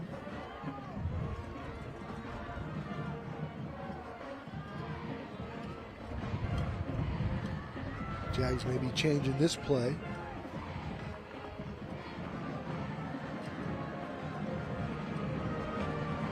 Out his hands.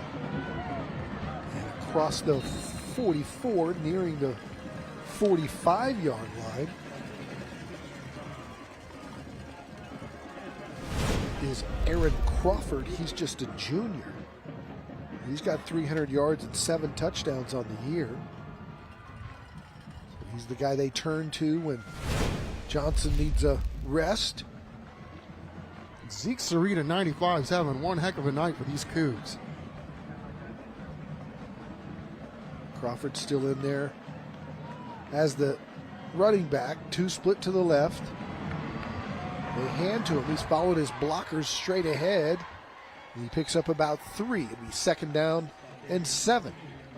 7 Sweats coming up to make a play for Clark on that particular play. Looks like he might be a little shaken up. Stays in the ball game. Here's Estrada rolling to his right, firing out there, and it's completed at the 45, ahead across the 35 down to near the 30-yard line is Jaden Perez, who showed some toughness after the catch. Well, Jaden Perez, kind of new to the program, came here last year, and he's a big-time college recruit too. You can see why. Straight ahead is Crawford, and he's got 4 more, and now this Johnson offense with the touchdown lead just going into pound it mode. Here's another one of our IBEW local 60 player profiles, big number 68, 285-pound Joshua McNeil. He's all district, he's academic all district, he's a national honor student, and he's an impressive young man.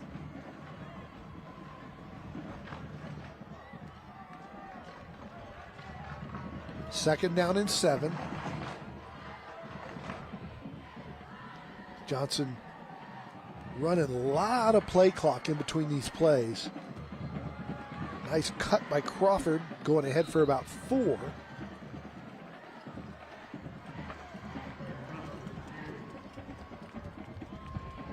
Good interior line play by the Coug defense, and you called it. Zeke Sarita in on almost every play. Yep, and Aaron Crawford's done a really nice job spelling Bubba Johnson, man. That guy's got 7 touchdowns on his own this year. Would think he's the heir apparent next year when Bubba graduates. 3rd down and 5 for the Jaguars. Estrada looks left, gonna fire that way, and just missed his receiver. I think it was a communication issue. He threw the out, and Perez was breaking in.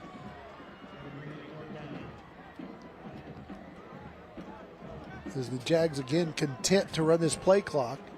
They still got 27 seconds left to snap it if they want to just continue to drain it, but it's 4th down and 5. They're taking their time.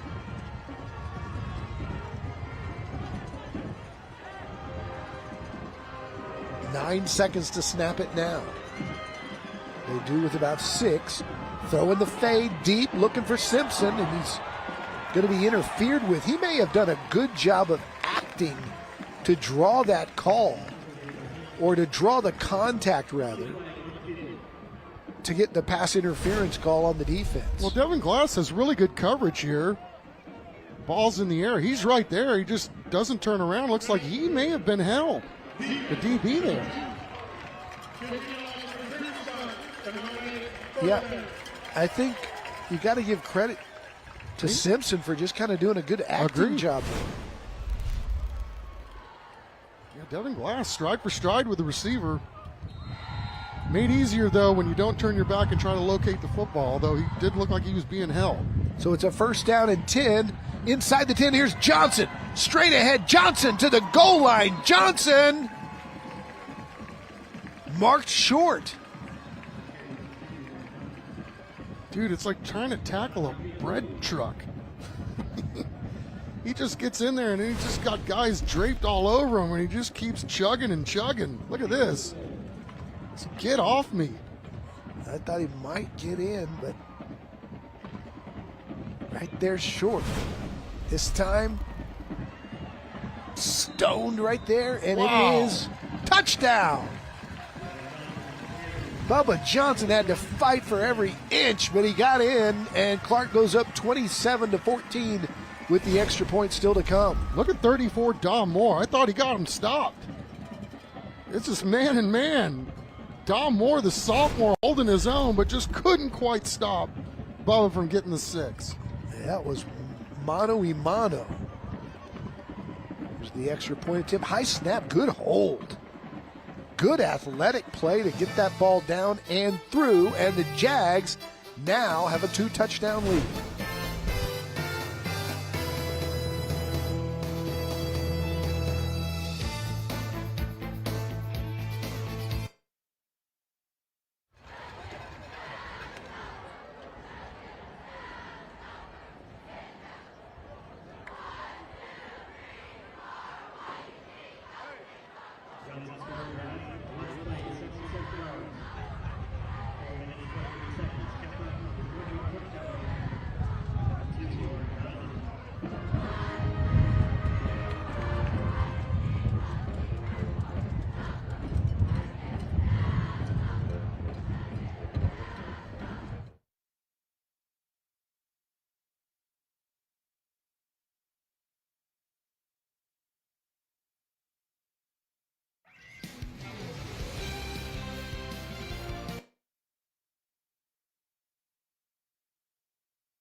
Closed captioning for tonight's game is sponsored by Premier Pros.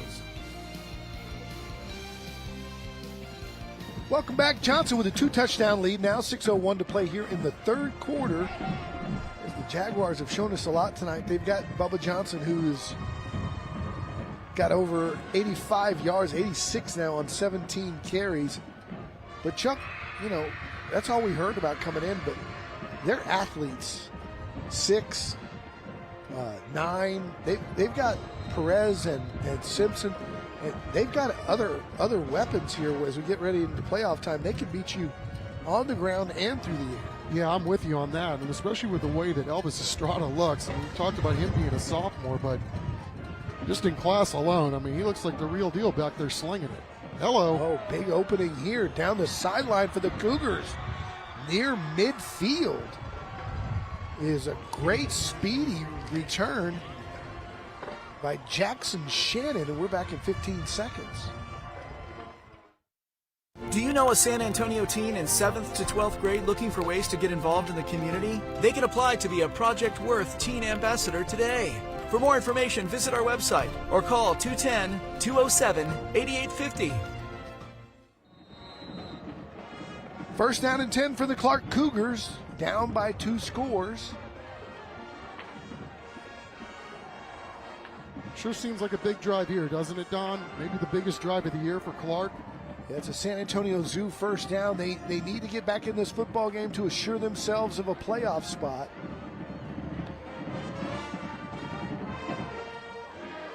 Canvas, nothing doing. We take a look at our Moonlight Ballroom. Small camp, Moonlight Ballroom. San Antonio's #1 venue for all quinceañeras, sweet 16s, and graduation parties. For more information, visit moonlightballroomsa.com. Johnson Jaguar cheer squad with lots to smile about. Up 2 scores. Getting to be late here, third quarter. Little option pitch to Canvas. He's going nowhere there with good outside pursuit. They keep testing that right side of their offense, the left side of that Johnson defense, and there's nothing there because the linebacker and the corner on that side have been coming up to make some great plays. Yeah, Xavier Canvas is having a heck of a ball game here tonight as you look at his stats. He's had a heck of a year too, but that time I think they just pitched it right into the defense. Got to hold it a little longer before you make that pitch. You're going to throw it here, and it's picked off! Watch out, this young man can fly. Still on his feet. Got a couple of flags for a block in the back. And he'll be roped out at his own 35. But Michael McCreary the sophomore cornerback who already has offers from UTSA, Houston, Texas Tech, and Baylor, as a 15-year-old making a play. Penalty's going to be on the return, so they'll mark that off from the spot of the foul, so they'll get it about the 25-yard line. But a big play by the young man, McCreary. Yeah, had inside leverage all the way and then had some help over the top, but that's just 18 all the way, running stride for stride with the receiver. Really no lane to throw that football.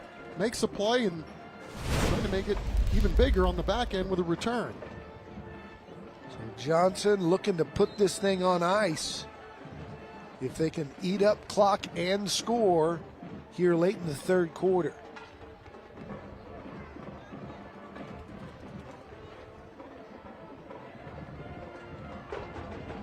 And they'll do it with two wide receivers to the bottom of the screen. And they go to Crawford. Bubba Johnson, maybe, at this point, you start thinking about rest for the playoffs. Yeah, we got a report down from the sideline. Matt thought he was moving a little gingerly down there, so discretion the better part of valor at this point. It's not like Aaron Crawford can't do the job, that's for sure, and this young guy is a really good ball player himself. They're already doing that with their star wide receiver, Bryson Thompson, who's not playing tonight. Just a little banged up. Estrada wanted to go deep there, avoids that. Now he's got some space. Down the sideline across the 40 for a San Antonio Zoo first down. Hey guys, regarding Bubba, I saw him getting checked out by the trainers. Before that, during the series, he was clearly walking a little gingerly here on the sidelines. And at what point do you cut bait? They're going to play this like they want to win it. We've been told that all day. But there's also next week to think about. Next Thursday, they're going to be playing their playoff game. So might be saving him for a little bit here. Here's Crawford. Picks up 8. Gives us a chance, too, to do maybe a deeper dive on Elvis Estrada, the sophomore quarterback, right? Who would have thought that this Johnson offense would be clicking like it is with the loss of Ty Hawkins going into this season? The job that young man has done and the coaching staff getting him ready, it's really been something to behold, as we saw that one right there fall incomplete. Chuck, you got to give a lot of credit to Elvis Estrada, too. He's not only a one-sport athlete in football, he was also part of the Johnson State baseball team last year. Huge part of it just as a freshman. And then coming into high school, he had to make a decision. Does he want to play baseball or does he want to keep participating in the 400-meter in track? He was a track star in middle school. And your old friend Gordy Gessel made him take a little bit of a choice here. Do you want to play baseball or do you want to keep doing track? I think he made the right decision, even though Coach T.P. Miller says that might have been his best sport in track. So, what a great athlete. Grew up a lot, played on that state run on the Johnson baseball team. As Crawford gets to the outside, now cuts inside, has a first down. We have a collision in the game right there from Caleb Hernandez. But to further your point, Don, you think about how many big ball games Elvis Estrada played in last year as a freshman, right? And talk about, giving the keys to the kingdom and have to replace a stud like Ty Hawkins. I think the one thing you can say for sure, he looks like he certainly has developed, but, he's just, his maturity, you can tell by the way he plays, and certainly not afraid of the moment. Yeah, and he's not playing like a sophomore. That shot right there, that was right in his face, the pressure, when he released it. But he's got great velocity on his ball. You can obviously tell he's got a big arm for baseball. Started as a freshman in the outfield on a team that made a state run. And his poise and composure, you would think that playing in that many big baseball games, getting that many big at-bats, prepares you for moments like this. Not afraid of the pressure. No, he's had a couple of errant throws his last couple throws, but he's completing 72% of his passes on the field. Who does that as a sophomore? Here's Crawford. Finds a seam, and he gets 9. And he's near the marker. I think he's going to be short of the first down. You see the guys around him, right? It's You got one great running back, you got another one right behind him, and then just the whole package. They're big up front. They've got electric wide receivers, and they just wear you out over the course of a ball game. Plenty of good athletes to go around here. Here's Crawford. I like the way he runs, too. He runs vertically whenever he can. He does a good job of avoiding contact laterally, but then whenever it's time to turn it up and go north and south, even if it's going to mean contact, he embraces it. Speaking of contact, again, Caleb Hernandez from Clark coming up and making a play. Had a chance to hear him speak this week on camera, too, and you tell that guy's an electric ball player having a great night himself. Aaron Crawford, well-deserved sit on the bench to get a blow. So San Antonio Zoo first down. There's a new back in there as Estrada fires to the outside. That's Perez. He's got about 5 before he's brought down. Noah Cartwright checks in at running back, 5'10", 170-pound sophomore. He's got almost 200 yards on the season and 2 touchdowns. This Johnson team built for the future.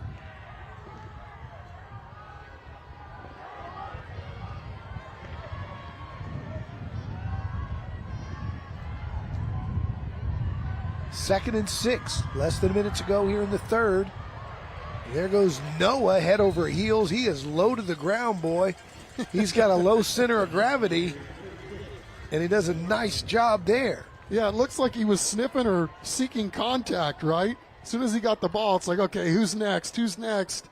There was nobody there in front of him, and he was able to amble down the field and get him some yards right there. I don't think you're going to win that. If low man wins, he's going to win.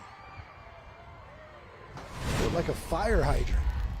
I think he realized that there was that much green in front of him.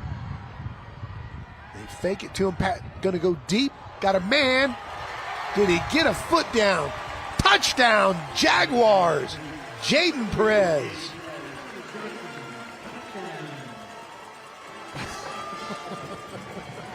Smile cam out in full force here tonight for the Johnson Jaguars. Again, Elvis Estrada dropping a dime. And you just get the sense, too, with these Johnson Jaguars, right? If they can run the ball every night and beat you that way, well, so be it. But if they have to go to the air, now they can get you there, too, if need be. The extra point is no good, so we stay at 34-14 with about 1 play left to go here in the third quarter. The Jags starting to pull away.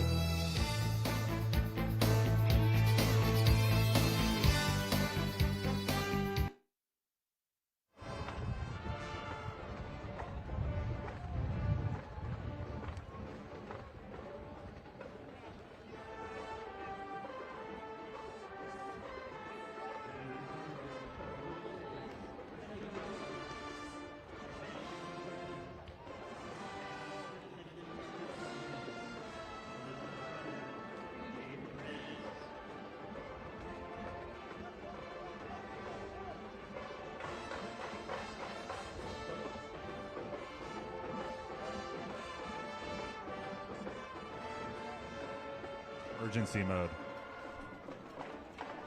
So he'll go in if it gets close, but his night's probably done. Bubba's night's probably done. He's very much in break in case of emergency mode, just in case they need him.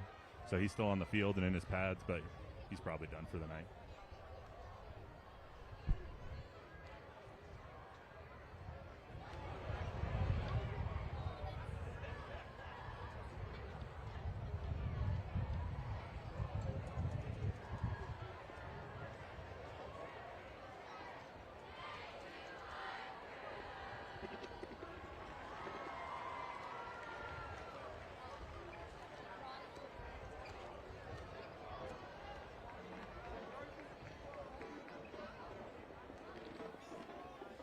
Welcome back. It's our Moonlight Ballroom Smile Cam. The parents on the Johnson sidelines smiling tonight. The Jags certainly are, as they're going to go undefeated in district play and end their season with only 1 loss, and that's to one of the best teams in the state, in the Piper Warriors, who I still am upset with because they're a new school and they missed the opportunity to be the Piper Pied Pipers,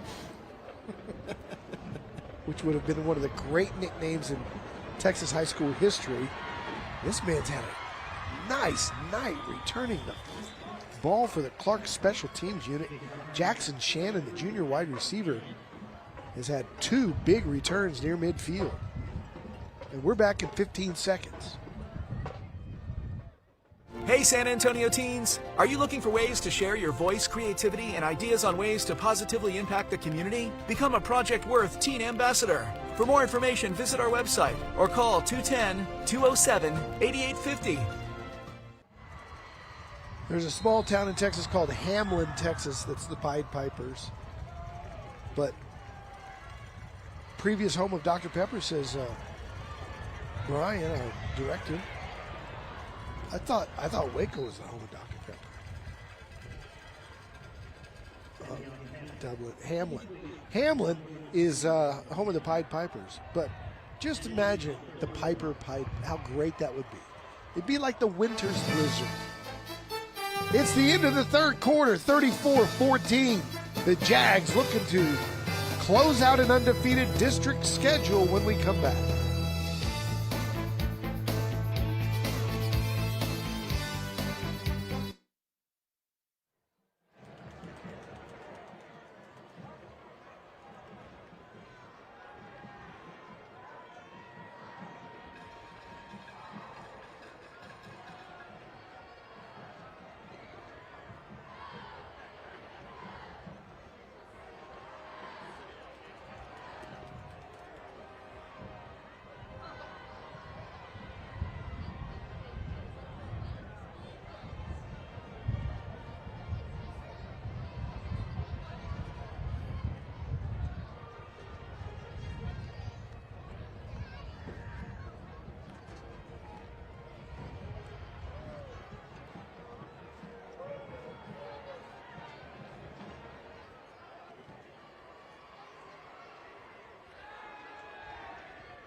Here we go. Clark desperately needs to score. They're down 3 touchdowns. A little pump and go doesn't go anywhere, and running for his life now is the quarterback, and he is taken down as the Johnson defense just had Santillon in their sights. Here's our third quarter highlights brought to you by San Antonio Ready to Work. It's Bubba Johnson stood up, but he got enough to get in for his second score, and then the pick by that Johnson defense. Mikhail McCreary coming up with the Oski, and then just a really nice ball to the back end line, completed to Jaden Perez for the touchdown. It's an inside handoff. On 3rd and 11, picks up about 2. This Johnson defensive front really stepped up here really towards the end of the second quarter, and it has been really tough sledding for these Clark Cougars ever since. I really like the way this 80 Hager plays. It's a transfer in there, and man, he has really played well tonight. 4th down. Clark has no other choice than to go for it here at midfield, and they've got their work cut out for them on 4th and 9. Santillan, straight drop, going to throw that little screen. Tipped incomplete, will turn it over on downs, and the Johnson Jaguars will take over on their own 48-yard line. And you can't blame Coach J.L. Geist for going for it there. His team, playing for their playoff lives, needs 3 scores with only about 10 minutes to go here in this football game. It's our Monarch Trophies. If you need anything for your business, for your teams, awards, plaques, trophies, 344-3777. Monarch Trophy. Been with TNL from the very beginning. We appreciate them coming in this year. Again, we'll hand out the championship trophy to the coach and our MVP of the game. So stick around for the Central Med postgame show right after we're done here. Clark's going to take a timeout here early in the 4th to get their defense set, and we'll step aside.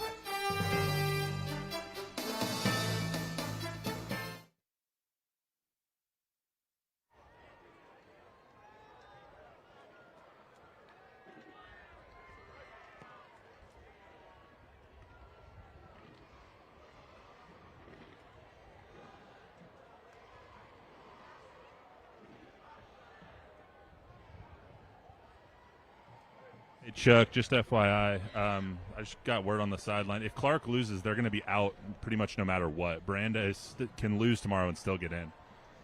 How can that be? They'll have the same record. It comes down to point differential in games that you won. So since Churchill beat Clark by 19, they'll be in with a win tonight. Brandeis beat Churchill by 18, and Clark beat Brandeis by 10. So since they only beat Brandeis by 10, they'll be out. What? Okay, you may want to check with the Cougars sideline because I asked specifically about the points, and guys said the points favor him. Yeah, so I'm just going with what those guys someone else on the sideline just told me that they said they spoke with all the athletic directors, and that's what the scenario was. So I think Clark's going to be out after tonight. Okay, I'll let you report that. I ain't touching it.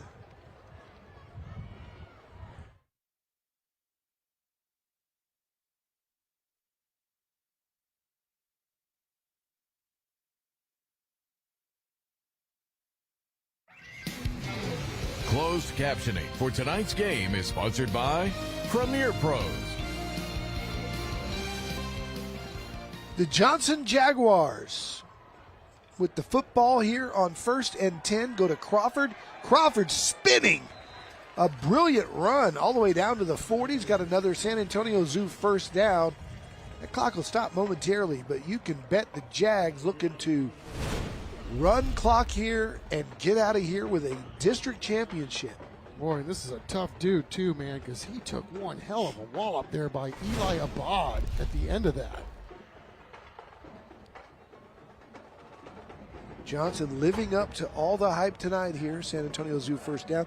Bubba Johnson's likely done for the game. He's not injured to the point that he could not play, but as Matt told us earlier from the sidelines, he's probably just going to take it easy, and why not? This one's on ice as this young man continues to fight forward. Crawford again is going to have another first down, and Crawford might end up being their leading rusher by the end of the night here, coming up in, he's got 53 yards on 9 carries, and he's every time he touches the football, he finished runs going forward. Yeah, and it just speaks to the job that the offensive line is doing here. I mean, every play here, at least in the second half, seems like the second and third lines of defense have got to make the play because the big guys up front are really handling their business right now here in the second half. It's another first down here. San Antonio Zoo first down. They go back to him.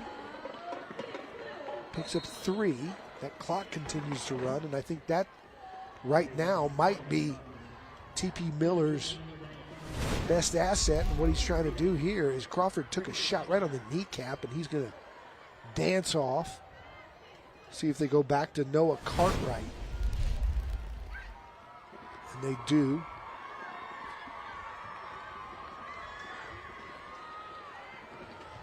Second and long.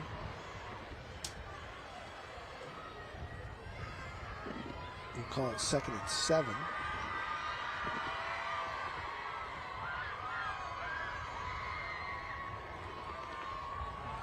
Here goes Noah to the outside.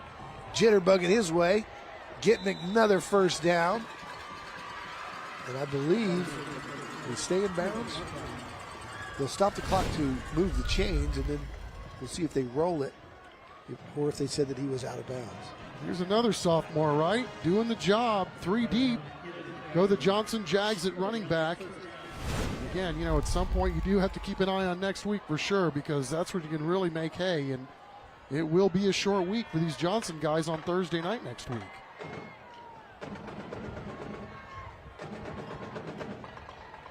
Again, they're going to run this play clock. They got 7 to snap it right now. No hurry.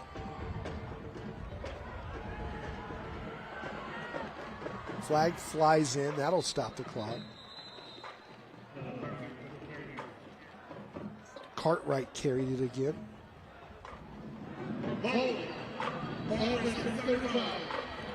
Holding on Johnson. Spurs beat the Blazers tonight, 118-105. And we got news today, Chuck, that Devin Vassell has been fully cleared. And he's going to make his return sometime on this homestand.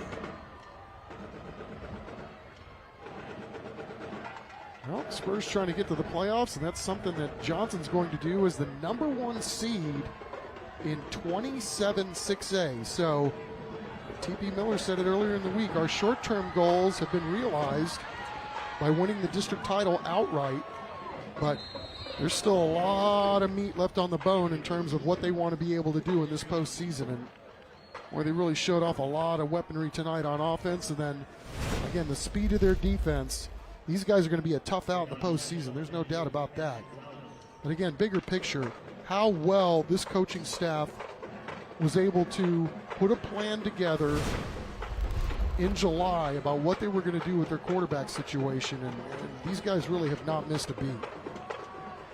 2nd down and 16 rather.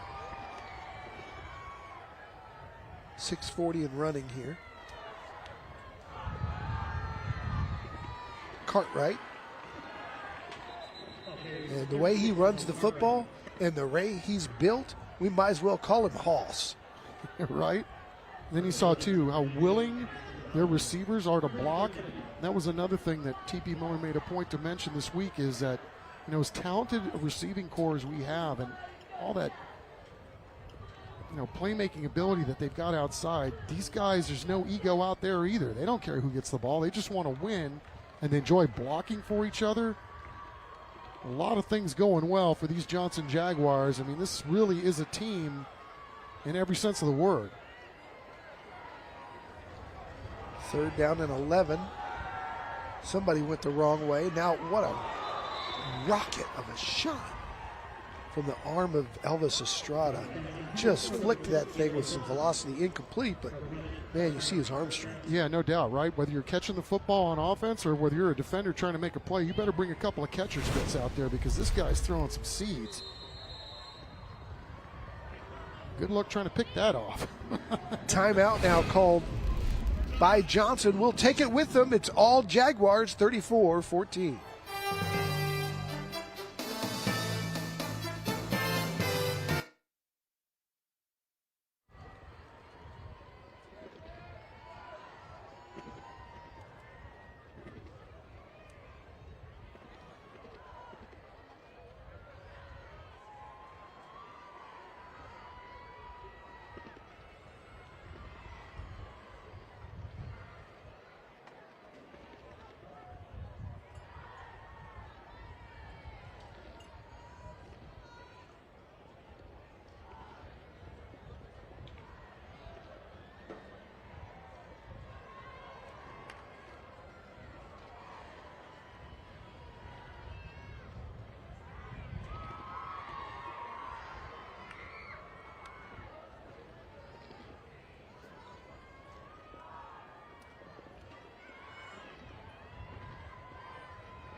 Welcome back. It's 34-14. The outcome pretty much decided. Johnson's going to attempt a field goal here, and it's going to be partially blocked, I believe. And down. No good, so they'll keep the lead at 34-14. The football will go back to Clark here with 5:46 to play in the football game. Clark's special teams have been pretty good tonight, Don. You pointed out how well they've returned the ball tonight, and wow, what a great play breaking through. There's Caleb Hernandez again. Played really, really well on the back end of that Clark defense all night long. Got just enough of it. And now Clark's offense returns to the field. We'll see what the Cougars have left here with 34-14. Obviously, with Churchill winning tonight and beating Lee and Clark losing here tonight, that makes the Cougars' playoff chances slimmer as they complete that across the middle down to the 40. That was a good throw. And you can see why Clark likes to get these guys in space, man. They've got some playmakers on this back end. Another good play turned in tonight by E.J. Johnson. Something on with a dart right there to Elisha Johnson. Canavas has it now. Canavas can break free. Canavas, what the? An unbelievable cutback. Put his foot in the ground. That first one was just cat quick. And the second one wasn't bad either. Here's the first one. Whoop. And the second one, that was shake and bake. There are a couple of them on the back end there. He's had a couple of big runs tonight. Not this time, however. Not going anywhere here. Man, what a great twitch, as you always like to say. Quick twitch. Again, and just underclassmen all over the field for both of these teams. Canavas, just a sophomore. Tristan Childs, his running mate, just a sophomore. Clark really looking good for the future here for sure. Straight drop. Sent the in over the middle and threw it into some traffic. And that was one where Elisha Johnson looked a little bit unsure on the route. Maybe a little confusion there. 4:27 to go. It'll be 3rd and 14 for the Cougars. And even if Clark does not make the playoffs, they have represented themselves well this season. And again, lots to look forward to with all the young talent on this roster. This is a tough district to win in. Santahin's going to chunk that one to the outside. Talk about all the talent on the Johnson side. Sam Draper going to play in our All-Star game, one of our IBEW Local 60 player profiles. Baseball and track letterman and a 2-year football letterman. A young man who's probably going to play football at the next level. Yeah, Grambling State commit, and what we've been told, brains off the charts on top of all those gifts. Well done, young man. Santahin looking over the middle, completes it, down to the 15-yard line. Yeah, just look at the fight in these Cougs, man. 4th and forever, and 11 doing everything he can to try to move the sticks, and he picked them up. That's Reed Baldwin, again, a sophomore. Wow, I thought they'd stopped him short, but Reed Baldwin, what a ball game he's having tonight.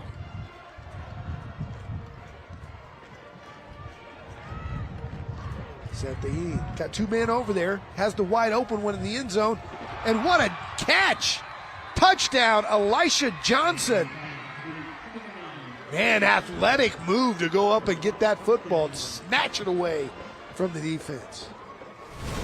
Yeah, 11 yards per catch and counting, in his 7th touchdown of the year. Of course, this guy's also a kick returner, but man, this guy plays basketball, runs track, and you can tell why Clark Likes to get this guy the football, making a play here towards the end of this football game as Clark makes it a little tighter on the scoreboard. Extra point is up. Extra point is good. It's 34-21. Hang on. We had an onside kick earlier. We will definitely see one coming back. Plenty of excitement left. 4:01 to play.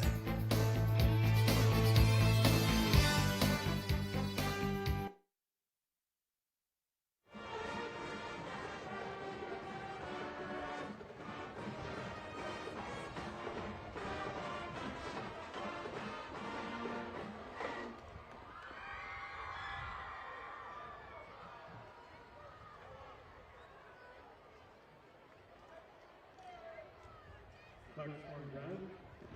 First 27 seconds, 71 yards. Possession play capped off by the touchdown pass from Isaiah 17 to Johnson.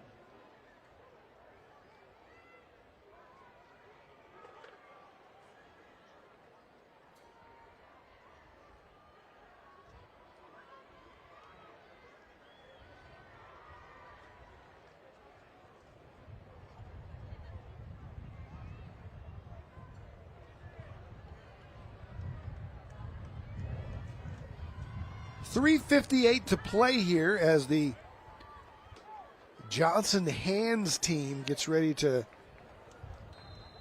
field this onside kick.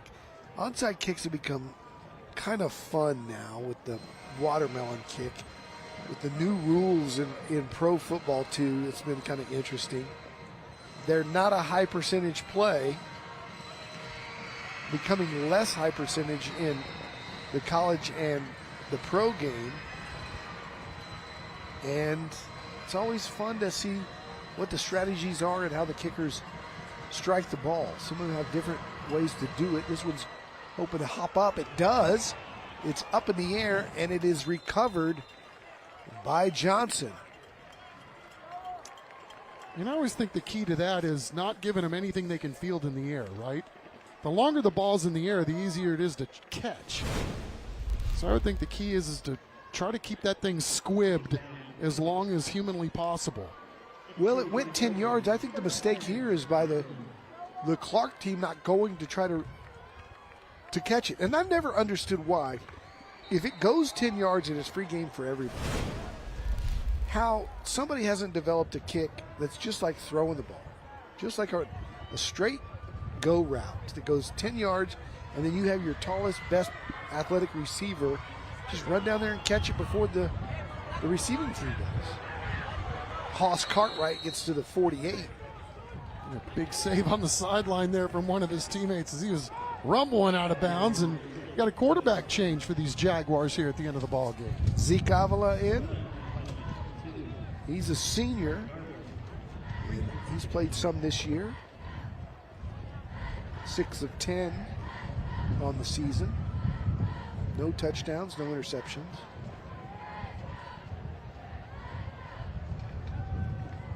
And a nice work by Elvis Estrada. As Johnson looks to run the clock out here. And it's straight ahead to Cartwright. Picks up about 5. Enough to move the chains. The clock keeps running and will be inside of 3 minutes after this play. So Johnson will go into the playoffs and play a Thursday night game next week, we understand. So playing on Thursday this week gives them an advantage to get back on a regular schedule.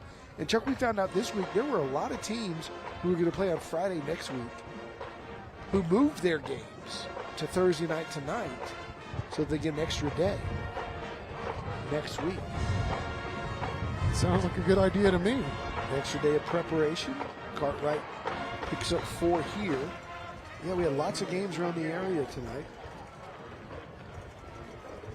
And it all begins next week, where it becomes win or go home across the state of Texas. Don, speaking of those games tonight, let me give you some score updates here. John Jay beats Southside, finishing their season 9-1. Their only loss last week to Southwest, who beats Laredo Figueroa tonight.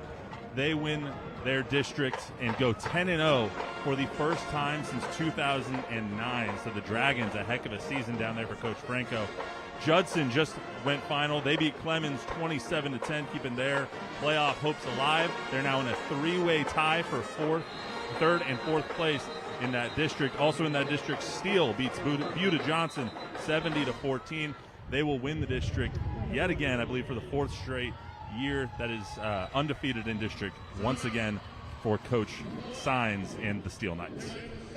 Thanks, Matt. It's our Moonlight Ballroom Smile Cam. The Johnson cheerleaders going to celebrate tonight as the Jaguars will be victorious, it would appear. Timeout on the field with 2 minutes to go, 2:05. Up 34-21. It's time, Chuck, for our collision of the game. The ACNowSA.com collision of the game. I think you called it, Chuck. Number 24 of those Clark Cougars. Woo! The shot right in the kidney. And everywhere else for that matter, right? Well done to finish off that play by Eli Abad. Again, just a sophomore for these Cougs. And you've seen some of these guys really step up. Obviously, you could tell by the size differential between big 6A and little 6A schools. And, the numbers clearly benefiting Johnson. But, man, watching some of these guys play tonight, including right now on defense, Kayla Hernandez, number 1, just made the play on the previous play. Wow, I mean, these guys, they're bringing it every single play and really selling out here tonight on Thursday Night Lights. It's been a fun season. We've had a lot of good games. I can only think of a couple of blowouts. We've had a lot of close games. We've had some final second walk-off type games too. It's been a fantastic season on Taco Cabana Thursday Night Lights. Our thanks to Taco Cabana for being our title sponsor, Gomez Law Firm for being our presenting sponsor yet again, and then all the sponsors that you've seen. Aaron Plumbing today, AC Now SA, and on and on and on. Rhino Roofers, Beluga Air, Valero, San Antonio Zoo, Living Way Church, Centro Med, Ready to Work, Christus Children's as Cartwright goes outside, Moonlight Ballroom. It's just been a fantastic year. But it's not over, because we get to call one more game after this, and it's in January in our San Antonio Sports All-Star Game presented by Valero. The All-Stars from this game going to that one is the kicker, Jack Height, and Jaden Trexler, big 77 that we saw tonight. And then the stars of the night, Draper, Lauren Johnson, and Gabe Simpson, who all showed out tonight.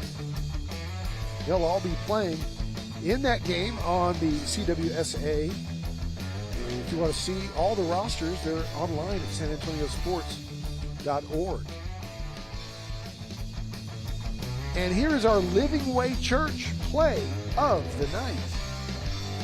Elvis Estrada dropping back, sets his feet, and drops a dime. We called that a time or two tonight. This young man really slinging it and having a great season as a sophomore. And Jaden Bettis on the back end, hooking it up, dragging his picking foot. him up and putting him down. 2 minutes to play here. 4th down and 13. They're going to punt it away. And just make sure it doesn't go into the end zone. And Johnson's going to let it roll inside the 5 down to the 2. So a perfect pooch punt. This is one thing, a pet peeve for me, is just when kickers somehow get it into the end zone. Like, get it out of bounds, get it inside the 20, kick it high, whatever. Don't kick it into the end zone. And you see it so many times where they do. That's such a big play on special teams, right? I mean, the difference between that and then having the ball come out where an offense feels like it can run everything. I mean, you got to be a little more careful with the football when you're backed up like this. Hey, we have seen some amazing bands this year, and it is your final chance to vote for our Christus Children's Band Grant. You can scan the QR code there. Got to be 18.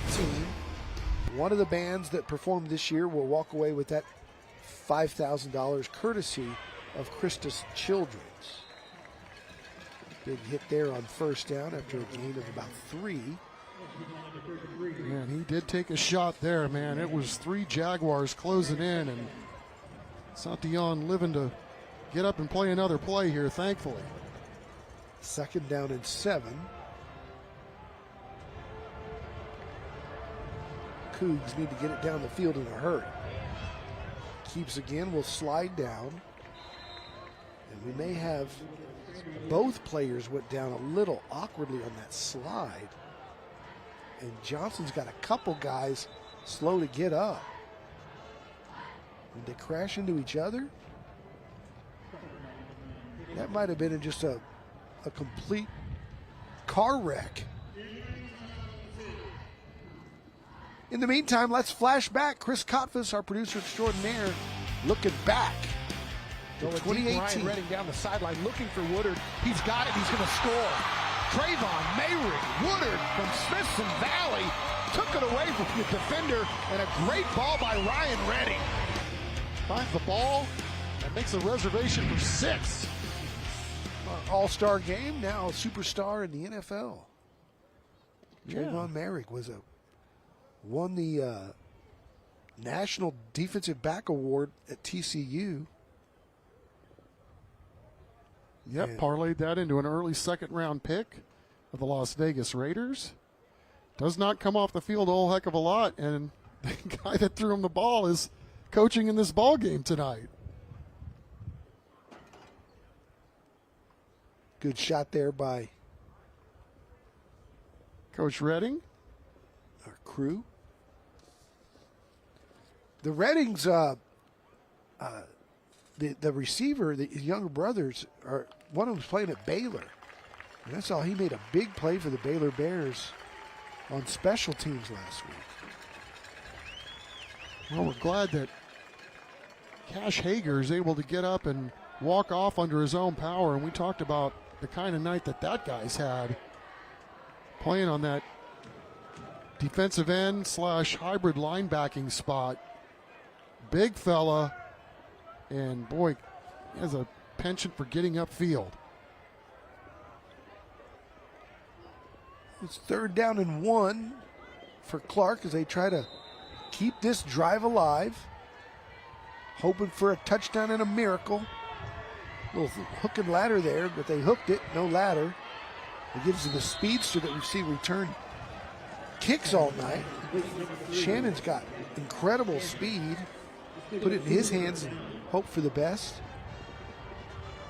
Yeah, he's got some twitch too on the back end of these receptions. Throw again.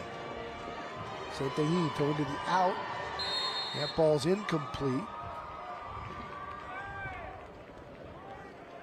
42 seconds to go.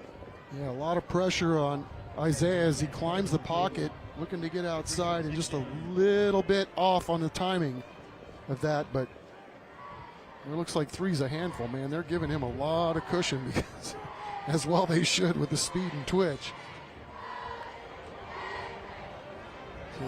Looking deep, firing over the middle, complete. They'll stop the clock, chains will move, and the clock will stop with 34 seconds to go as Clark's got to go quickly now. Got to get rid of it. Nowhere to go. Fires to the outside. Harrington gets out of bounds wisely. They'll stop the clock with 21 seconds to go. Good job by Isaiah that time too. Again, climbing the pocket, feeling the pressure, getting outside, extending the play a little bit, and then checking it down here and at least being able to pick up 6 yards on the play. 21 seconds left to go. Any chance they need to score here, get an onside, running out of time. Running everybody on a go route. In trouble. Going to be brought down, and that's going to do it.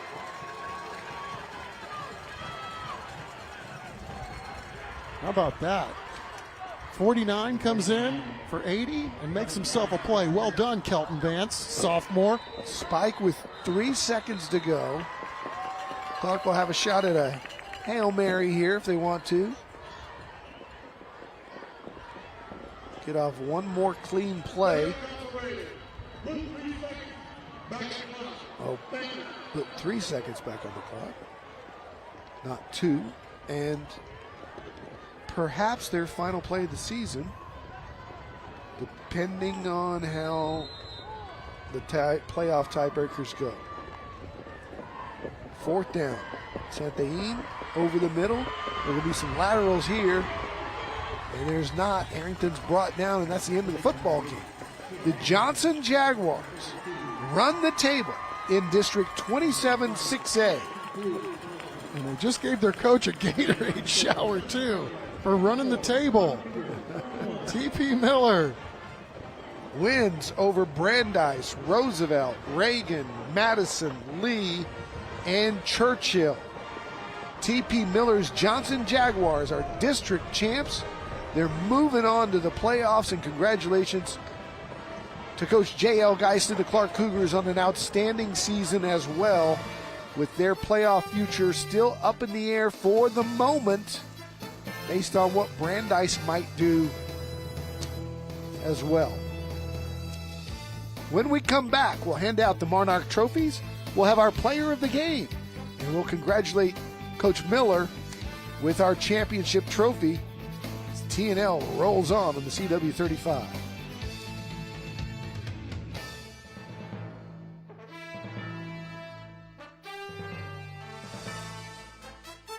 Tonight's broadcast of Thursday Night Lights is sponsored by Taco Cabana, the Gomez Law Firm, Beluga Air, Centro Med, Enroll SA, San Antonio Sports, Valero, San Antonio Zoo, Christus Children's, ACNowSA.com, Rhino Roofers, San Antonio Ready to Work, Moonlight Ballroom, Air and Plumbing Today, Living Way Church, San Antonio Metropolitan Health District, Premier Pros, IBEW, Vietnam Army Grunt Museum, and Monarch Trophy Studio.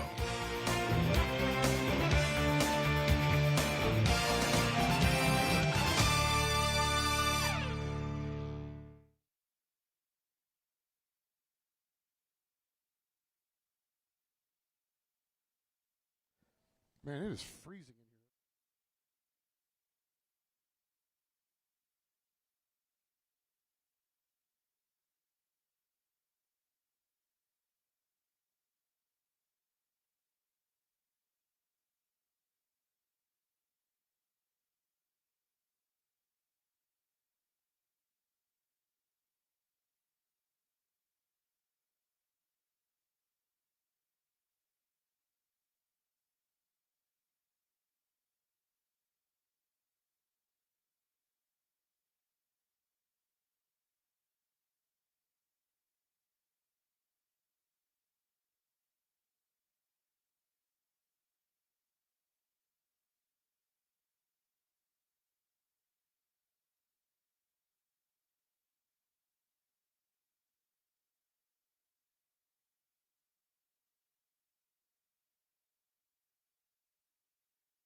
Welcome to the Taco Cabana Thursday Night Lights postgame show, presented by the Gomez Law Firm.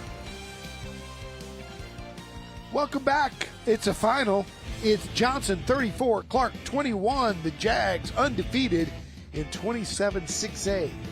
Let's run down our game highlights brought to you by San Antonio Ready to Work. Clark in this football game in the first half. Johnson scored first. Simpson on the slant.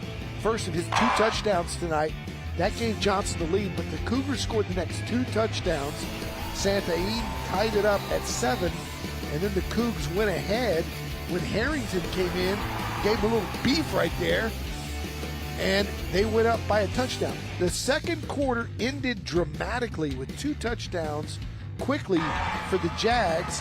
Simpson on his second slant score of the night, and then right before the half, Bubba Johnson went in, and so the Jags went into the locker room up a score, 21-14. The second half, all Johnson, Bubba, and the team. Double Johnson. Good defense by the Jags. Yeah, McCreary with a pick, just a sophomore. We've been talking about sophomores all night. Looking for a place to go with a football, running out of gas there at the end, but their defense was able to stay off the field for the most part in the second half because long drives by Johnson culminating with long drives for touchdowns. Jaden Pettis sticking it in there at the end, and a resounding win and a Gatorade shower for head coach T.P. Miller and his victorious Johnson Jaguars here on Thursday night. The Jaguars are going to the playoffs. Somebody's going to the San Antonio Zoo. We're going down to Matt Roy to figure out just who that is. Yeah, guys, here with the victorious and undefeated in district Johnson Jaguars, guys. Coach Miller looks a little bit soggy now, but, I mean, congratulations to Coach Miller. Let's do player of the game first. He's number 6 on the field, number 1 in your hearts, Gabe Simpson.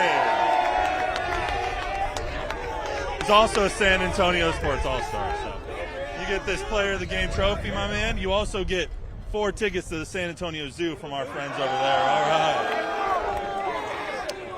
All right, so hands are full. We'll just put this down. We'll put this down here for you. Make sure we can.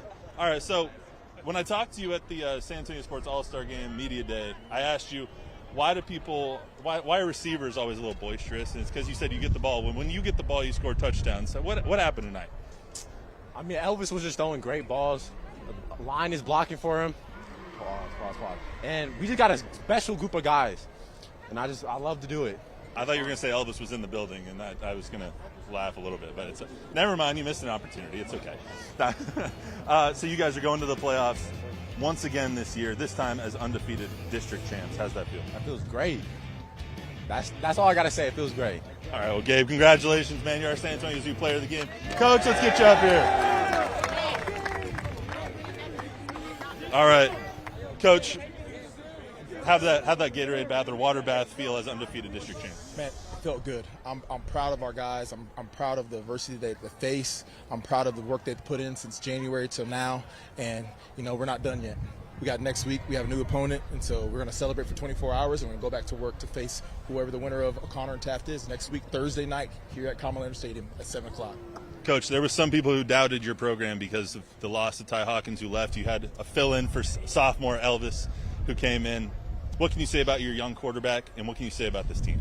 I can say that they're pros, persistent, resilient, overachievers. They stuck together. It's a testament of our offseason and how we handle things with the next man up mentality. Every single athlete know that they're in competition, and whether you're a starter, whether you're a 2, whether you're a role player, everybody has to compete, and that's what they did. As a team, collective team, we competed, and now we're sitting in a position to go and face round 1 of the playoffs next week. Coach, 9-1, undefeated in district. I think you just put all the playoffs on notice. Congratulations, and congratulations to TNL champs.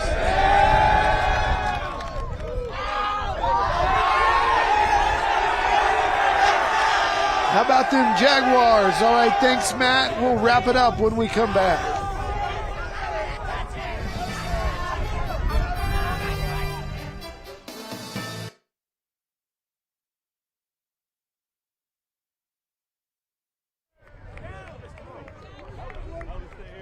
Whoever else wants to stay here, guys. All right, so we're going to do a I'm going to Disney World. We're going to do that. I'm going to the San Antonio Zoo.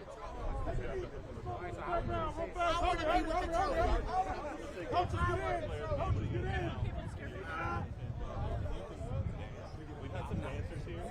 I mean, we've had some dancers. Yeah, absolutely. Hey guys, grab a picture. Coaches, get in! We all gotta say we're going. Hey, Bryce, watch out, watch out.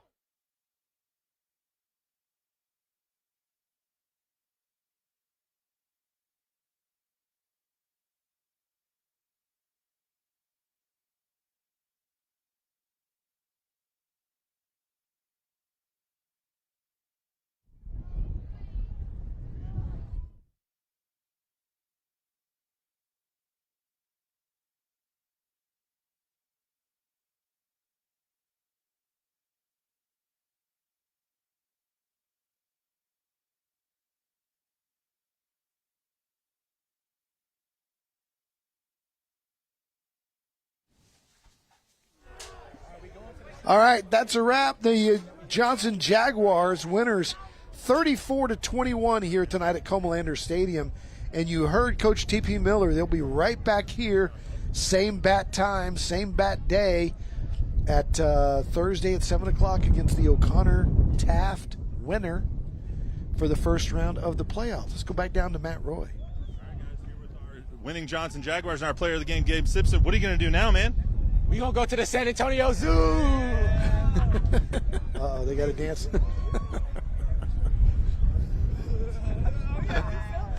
And don't forget, we've got one more, as we said, in January. It's the San Antonio Sports All-Star Game presented by Valero. It's going to be fun. Always get to see these guys, the best of the best, go against each other. Simpson's one of them. Our player of the game tonight, you'll see him. And you'll be able to say, we knew him when you see him at the college level or sometimes in the pros. It's all in the San Antonio Sports All-Star Game on Saturday, January the 11th. Chuck, you and I always can't wait to give the guys that really do the hard and heavy lifting on this show the credit that they are due. And it starts with our director, Brian Watson, the guys in the truck. Brian drives down every week from the Dallas area. And he says, I've got 30 seconds, but I've only got to thank Tremaine, Dave, Steve, Bryce, David on camera, Cuz Lowe on audio, Jim Cottle on video, Dustin Wilson on replay, Patrick West on graphics, Aiden Tremaine on the bug, the Red Hat, Rick Zamora, John Gonzalez at Master Control, in the truck, Mike Guerrero, David Velasquez, Javier Ramos, and the great Oscar Zamora, who is retiring this year after 40 years at News 4. So congratulations, Oscar. For David Chancellor doing the Scholar Athlete of the Week, Matt Roy down on the sidelines, statistician extraordinaire Nick Funky Cole Medina, for Chuck Mikatinik, and hey, our executive producer Dean Radla and our producer extraordinaire Chris Koppas. It is his show, and we're just living in it. He does all the heavy lifting. Man, Chris, you're the best. Congratulations on a great season. We'll see you at the All-Star Game in January. Ever since we was kids, Cool.